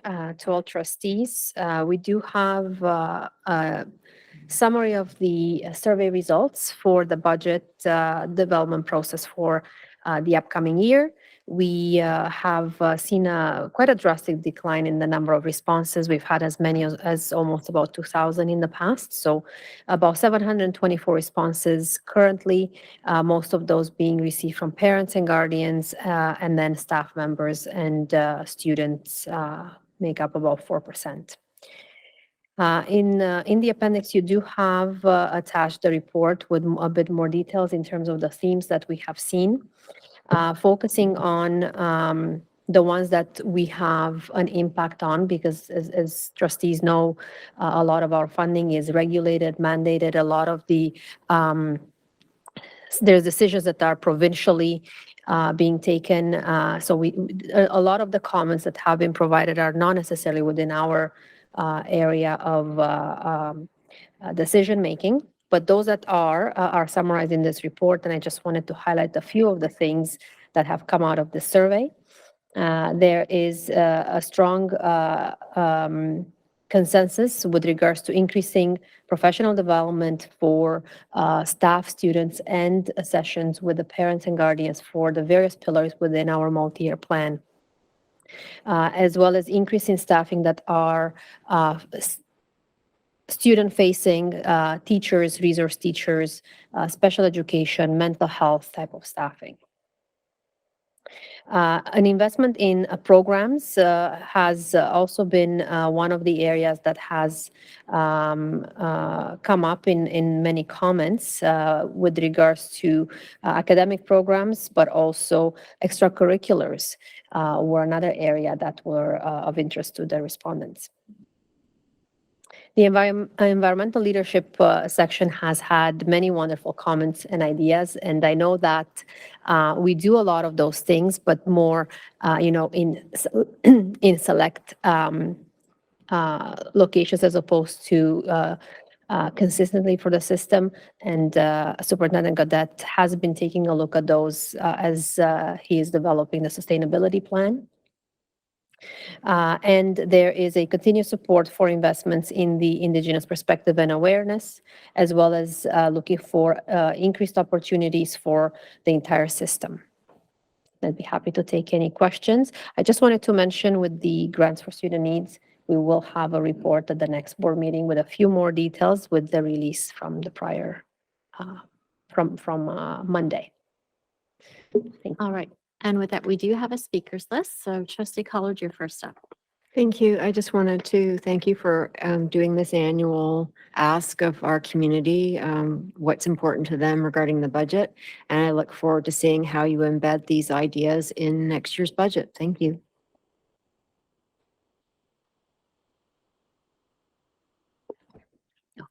So thank you so much for this. I just saw that under the Indigenous Perspectives and Awareness section, there was suggestion for investing in the hiring of Indigenous staff, teachers, and Indigenous student trustee. This is more so like comments and suggestions, but Trustee Ruggiero and I and our staff advisors on Student Senate have been talking to the Indigenous department here at the HSB a lot about that.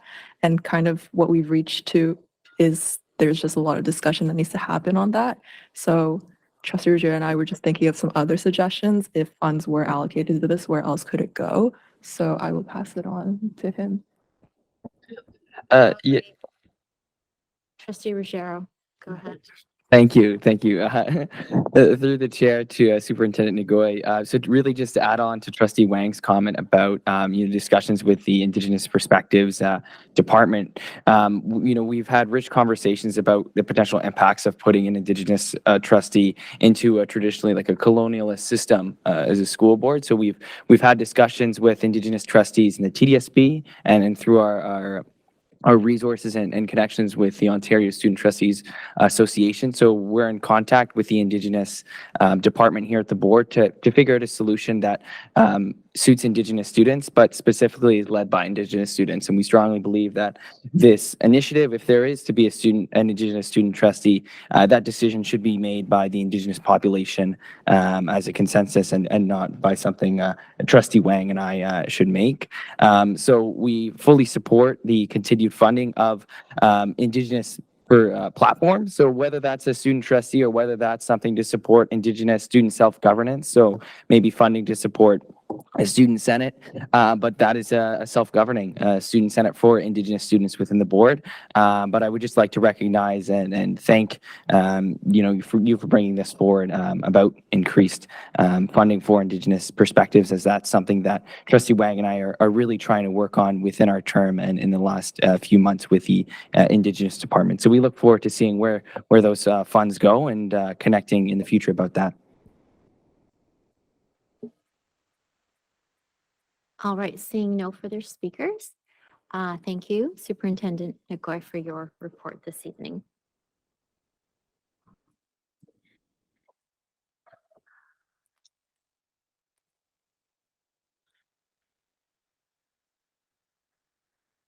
All right, we are up to 5.3 notices of motion. And we have Vice Chair Oliver with the Multi-Year Plan Ad Hoc Committee.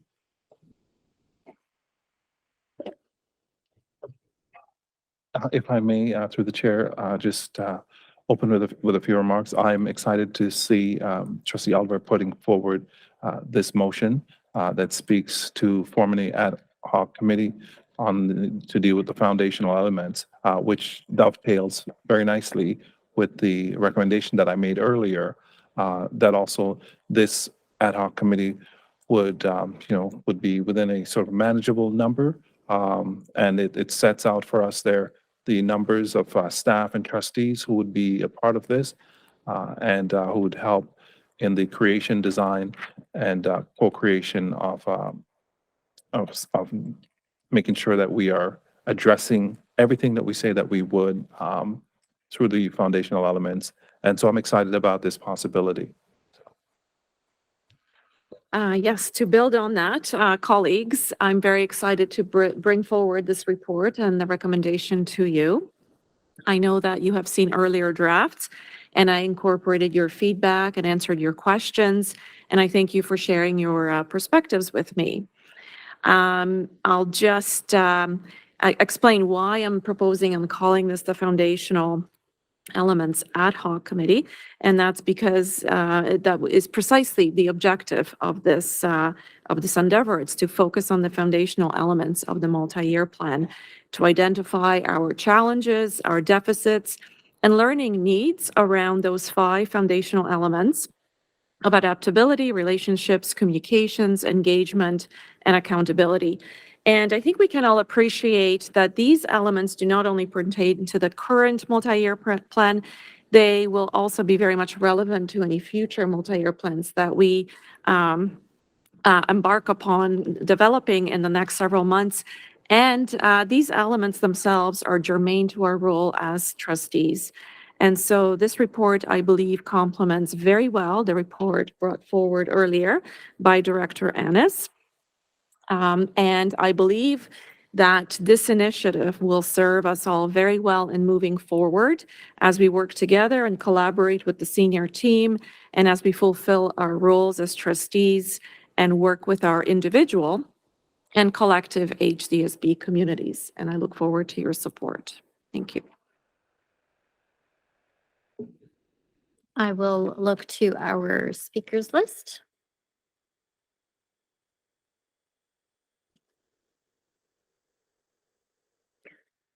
Trustee Amos. Thank you, through you. I was wondering if you would like to waive the rules and have that put on the agenda for tonight as opposed to a notice of motion. I would be happy to do that, yes. Then Okay,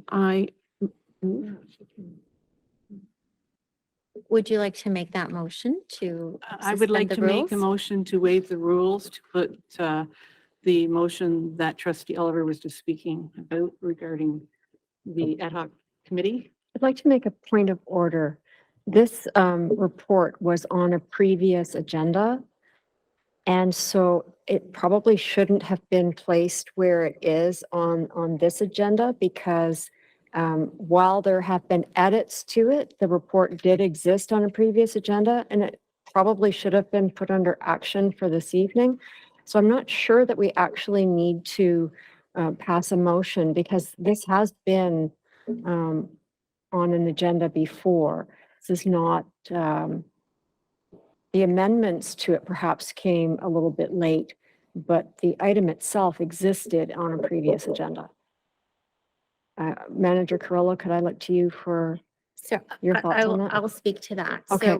So we did have a conversation as to whether this should be for action this evening or under notice of motion. And when we looked at the motion that was put forth the last time, the content of it was with respect to an advisor working, the mention of advisor was part of the motion. And so I felt that the intent of that original motion was not the same as this one. And that's why it fell under notice of motion. So to Trustee Amos's proposed motion, General Manager Carrillo, if just so we know, if we were to suspend the rules this evening, seeing as how we've lost a few people today, how many trustees would we need in order to pass the motion to suspend the rules?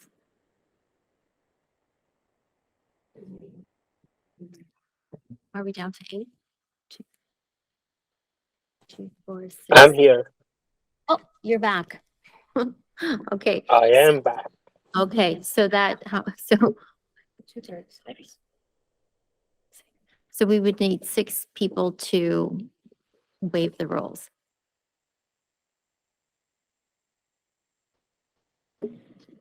So there's a motion on the floor from Trustee Amos to suspend the rules to deal with this motion this evening. Do I have a seconder? Trustee Collard.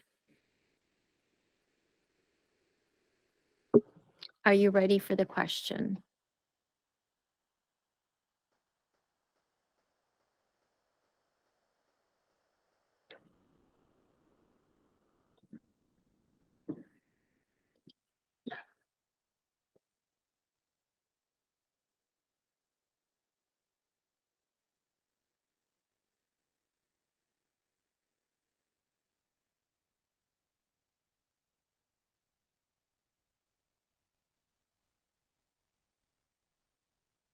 Trustee Ahmed, how do you vote?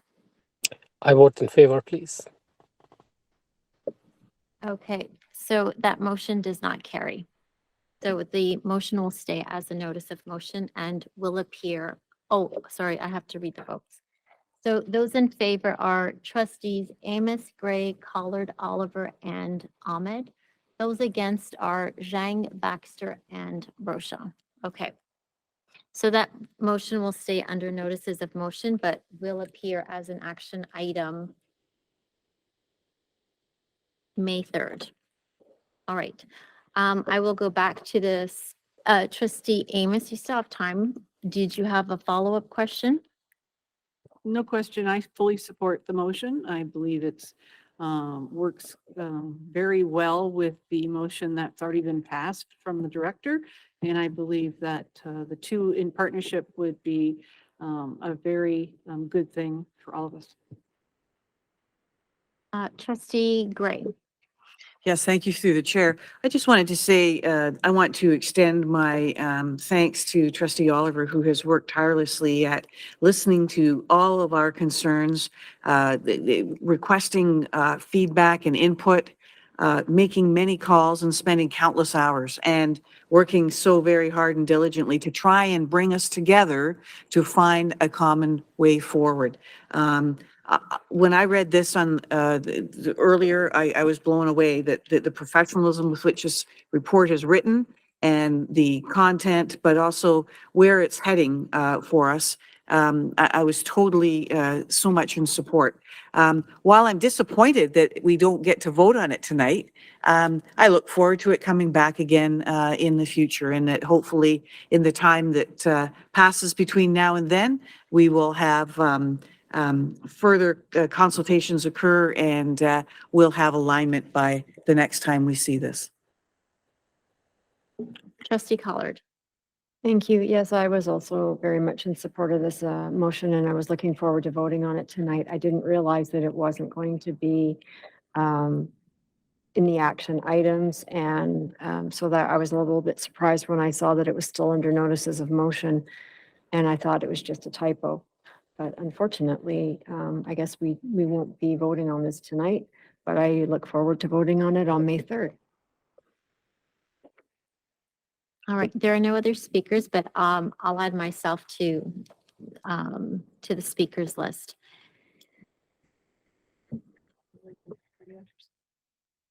Okay, I'm on the list now. So I'm trying to understand how the motion we approved earlier this evening with respect to joint training with the senior admin team and the Board of Trustees, how it will tie into the proposed motion in this, in Vice Chair Oliver's report. I'm hearing the word dovetail, but I'm seeing two separate motions. If the goal of the two motions, if the end goal is the same, can we not look at having just one fulsome motion instead of two silos working on two separate motions? So maybe that's something for consideration. And I think that's one of the problems I'm having with this report. The other question I have is, I guess the same questions I had for the Director Ennis earlier. Is the intent of this motion also to cover some of those challenges that were mentioned in Director Ennis's report?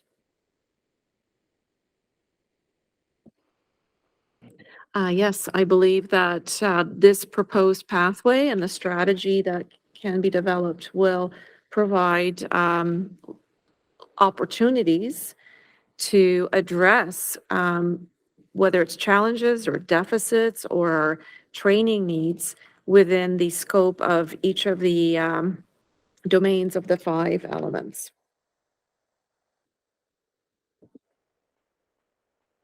Trustee Collard. Thank you. So we often speak about policies being the what and procedures being the how. The motion that Director Ennis brought this evening was the what. Trustee Oliver's motion is the how. Two pieces of the same coin, two sides of the same coin. Director Ennis has indicated he would like this type of work to be done.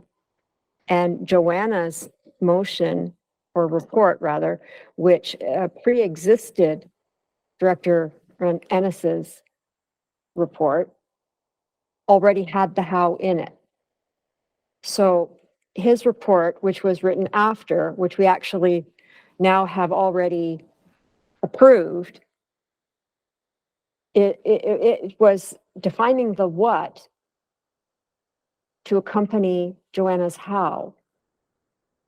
And it's two pieces of the same thing. And yes, I would think it will address current matters as well as going forward. Vice Chair Oliver. Yes, thank you through the chair. So yes, to further expand on that, what I'm proposing is that we strike an ad hoc committee, right? Which will comprise of trustee representatives and senior team members who will then collaboratively work to identify priorities and training needs and professional development needs through, input from their fellow trustees and other senior team members to then jointly develop a training or professional development strategy. And it will be a multifaceted thing, right? Because there will be things that will be relevant for the senior team, and there will be initiatives that will be relevant for trustees, and there will be opportunities for joint activities where trustees and members of the senior team can collaborate together. And so this is a way of shaping a pathway and providing framework for how that will be developed and unfold.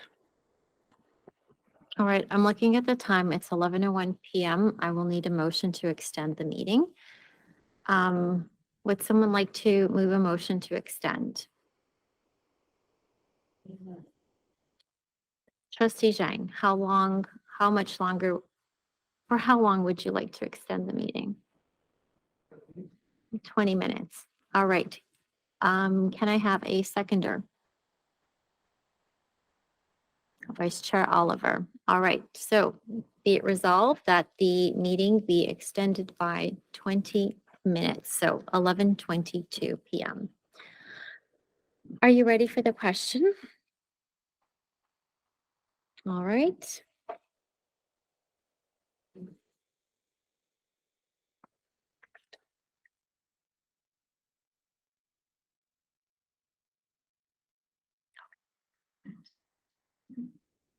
Right, cast your votes.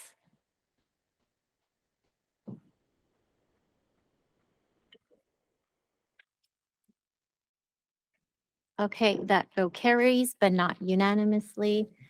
Those in favor are trustees Amos, Zhang, Gray, Collard, Rocha, and Oliver. Those against are trustee Baxter.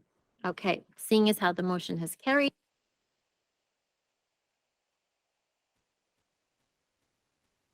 Sorry, seeing as how the motion is carried, we've got up until, let's start the clock now, 11:23. So there was one other speaker on the speakers list. It happened to be me, so clock starts now. So my concern is we've got two motions that essentially are going to do the same thing, or they're going to work together. So my suggestion would be either to amend Director Ennis's motion or figure something else out. Or is there anything in this document that could be referred to the Professional Development Committee? We heard earlier that we already have some professional development in progress being planned out by that PD committee. So can that PD committee focus on the trustee training, and perhaps the committee that Director Ennis will establish will focus on the joint training instead of yet creating another motion? So those are my concerns. I don't need an answer today because this is a notice of motion and we're running late on time. So Trustee Collard. I would rather see the team working together, both trustees and staff. It's part of the building relationships is working on the ad hoc committee together. It is all part and parcel of building the team. By doing the ad hoc committee work together, we see the perspectives of each other's worlds. And we learn from the experiences that other people on the other side of the desk experience. And I think there's no barrier whatsoever there. I would far rather work with the staff team than do it in isolation just for trustees and have staff do stuff that's just for staff or design some stuff that's for both trustees and staff. Why do them so disparately and in silos when we can do them together?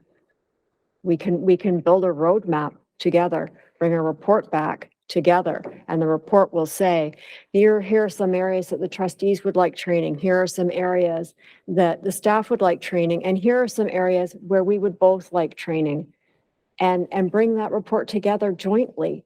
This is a perfect opportunity for us to build the team that we can be.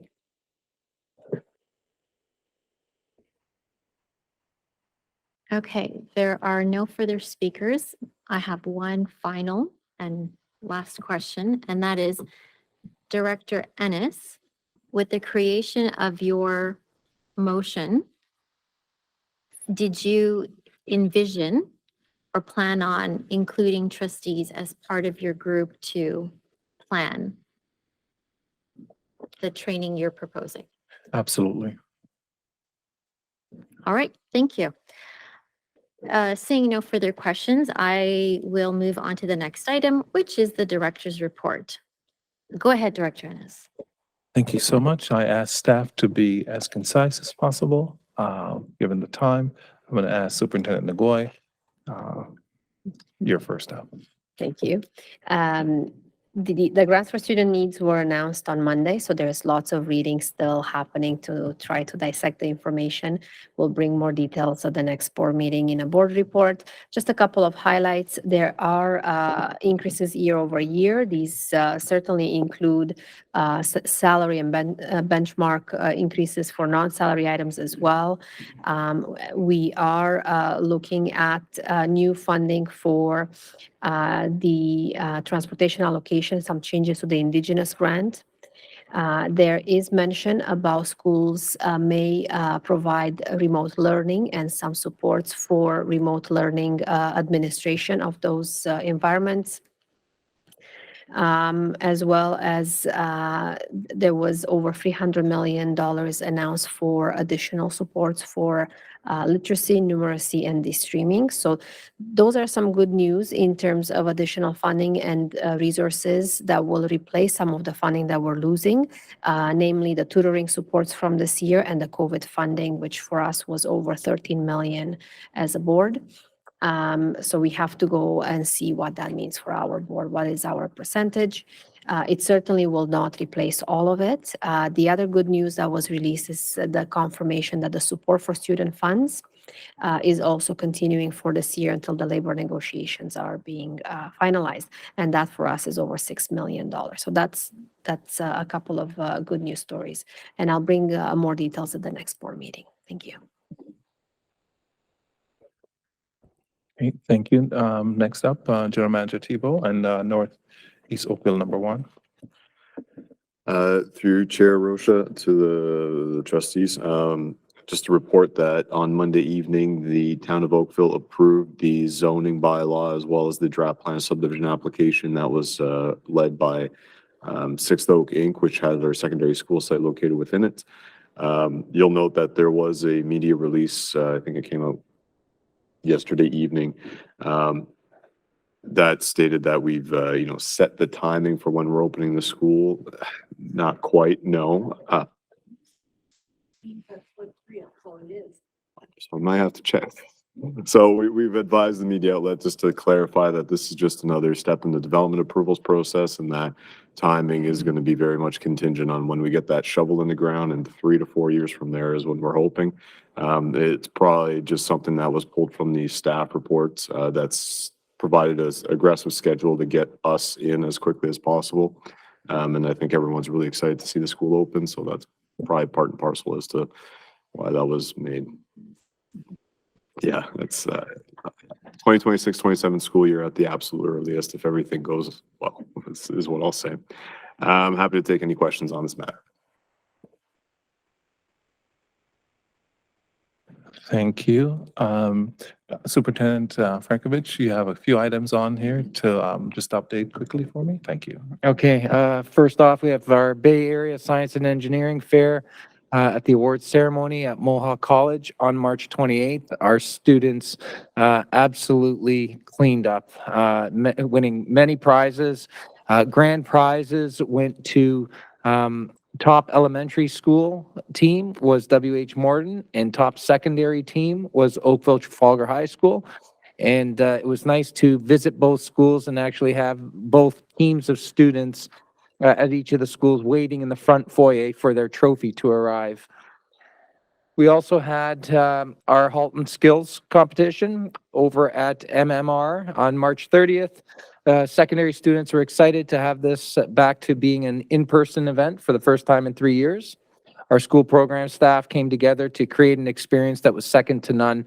Organization of the event was flawless, and that was commented on by any of the trustees who joined us and members of the senior admin team. Chair Shuttleworth, Associate Director Salmini, and myself had the pleasure of joining students, staff, and parents for the award presentation in the evening to cap off a wonderful day. And last but not least, we have robotics. Since our first robotics kickoff event in January at CK in Milton, our teams experienced success at a number of events this season. Several teams qualified for the World Championships in Texas this week, with our teams from Georgetown District High School and Garth Webb accepting those invitations. Our Pathways team's already discussing how to increase our financial support for the teams next year and beyond, as the registration fees, travel, cost of accommodations are quite high. Funding is a good challenge to have, as it means that our teams continue to achieve success in the competitions they are in, which then leads to invitations for participation in other events. And with that, we'll turn it Thank you back so to you, much. Director Ennis. Thank you so much, Superintendent Frankovich. So many wonderful things happening in the Halton District School Board. Our students are shining. They're doing a great job. They're taking on world events, and they're just making us proud. So I just could not be more proud as director with all of you as trustees and senior staff, for all the staff, the dedication and commitment of our staff. I mean, like, I visited, some of these robotic teams. They're there till 9 o'clock at night on weekends. And Superintendent Frankovich and I were at the kickoff in January. And boy, I opened my mouth and said, if you make it to Worlds, I'm gonna make sure you go. And you better believe they reminded me of that. So it's, we had the Directors Panel Series on environmental leadership yesterday, and trustees and staff.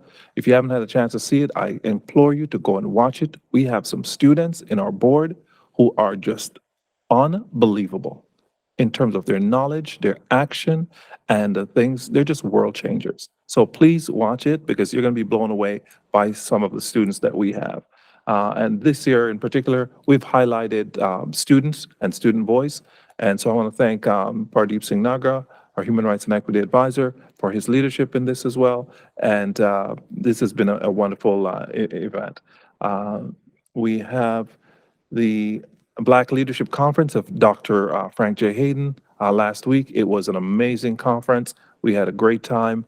And, I have to tell you, when I walked in, a group of students came up to me and they said, we are having such a different experience in the Halton District School Board as Black students. As you know, we have the Student Voice Report that's from a couple of years ago that stated that our students were not having the kinds of experiences that we would like them to have. And so it's one small sample, and I know we need to do better in many other places, but we're starting to turn the tide. I want to say congratulations to all those involved. Student trustee profile on your TV, our very own student trustees here. And we've got the link for you to take a look at all the wonderful things that they are doing. And other from Dr. Frank J. Hayden, the theatrical tour. The students, they visited 3 schools back to back to back. And you can go online and take a look at that. So there are a number of links in the director's report for you. Please take the time to just watch all the amazing things that are happening in our board. We do have some in memoriam this evening. We have Jose Costa, crossing guard at Glenview. He will be remembered for his devotion to students and the entire school community. Tom Taylor, staff member at WAS since 2017. He will be missed dearly. Erica Andrews, Andrew, who is a former HDSB trustee from many years ago. And so we pay our respect to them all. If you would just join me in a moment of silence for them.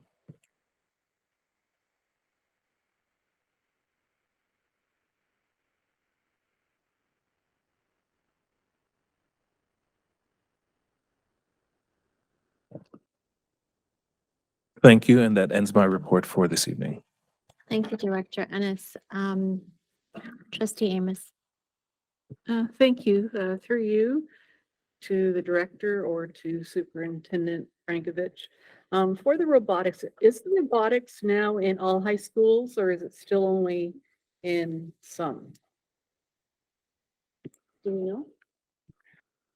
I'm just trying to think whether we had one that did not have a team. And so with that, I'll say that just White Oaks. Okay, yeah, just, it would be then, just for White Oaks. We had teams, we had some schools with 2 teams. Yeah. Yeah, some schools with 2 teams. We had a rookie team from Aldershot, did quite well in their first competition as well. I guess to follow up, I'd like to encourage all schools to have robotics teams. So, and just one more comment. Yes, Erica Andrew was from a long time ago, but I was also on the board then, so maybe it wasn't so long ago. But she was a great trustee. Trustee Ruggiero. I just want to make a quick comment through the chair to the director and to the board about Dr. Frank J. Hayden and some of the greatness that's been going on. It's great to see that we've had the school highlighted for their achievements, whether that's the Black Leadership Conference or the arts department that was spreading the theatrical tour. I think the school is doing such a great job in involving students and figuring out new ways to engage themselves post-COVID. So I would just like to thank the director for highlighting that in his report today. Okay, and that ends the director's report.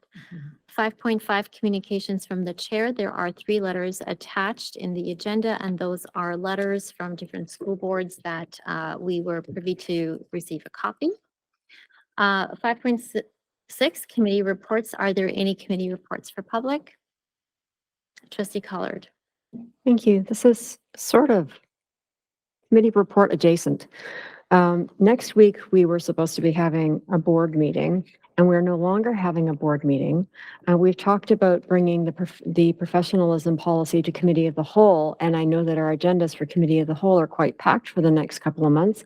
I was wondering if we might have a committee of the whole next Wednesday and just talk about the professionalism policy, perhaps break out into small groups, do some work the way that we used to at SEAC, where we would break into small groups and work together on things and ask our questions. And it might be a good way for us to consolidate our thoughts regarding the policy and to move forward in a better way.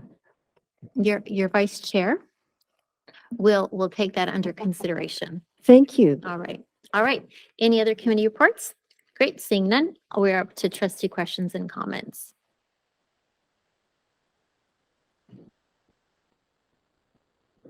All right. Seeing none, we are up to public questions. Vice Chair Oliver, do we have any questions from the public this evening? We have 2 questions and a comment. The comment was around our video and sound.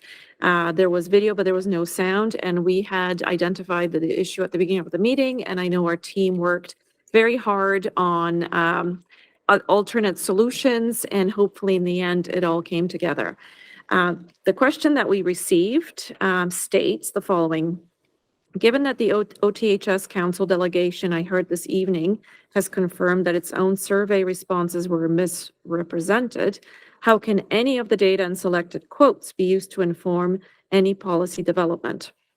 I believe a very similar question was asked during the presentation by our staff and was answered by a member of our research team. And the second question pertains to school bus driver shortages.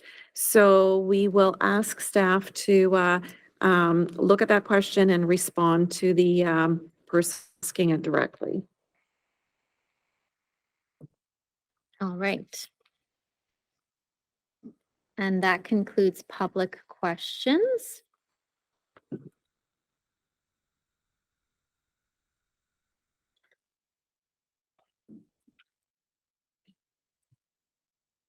All right. With 2 minutes to spare to 11:23, thank you everyone for engaging in tonight's meeting. Our agenda is exhausted. I call this meeting adjourned.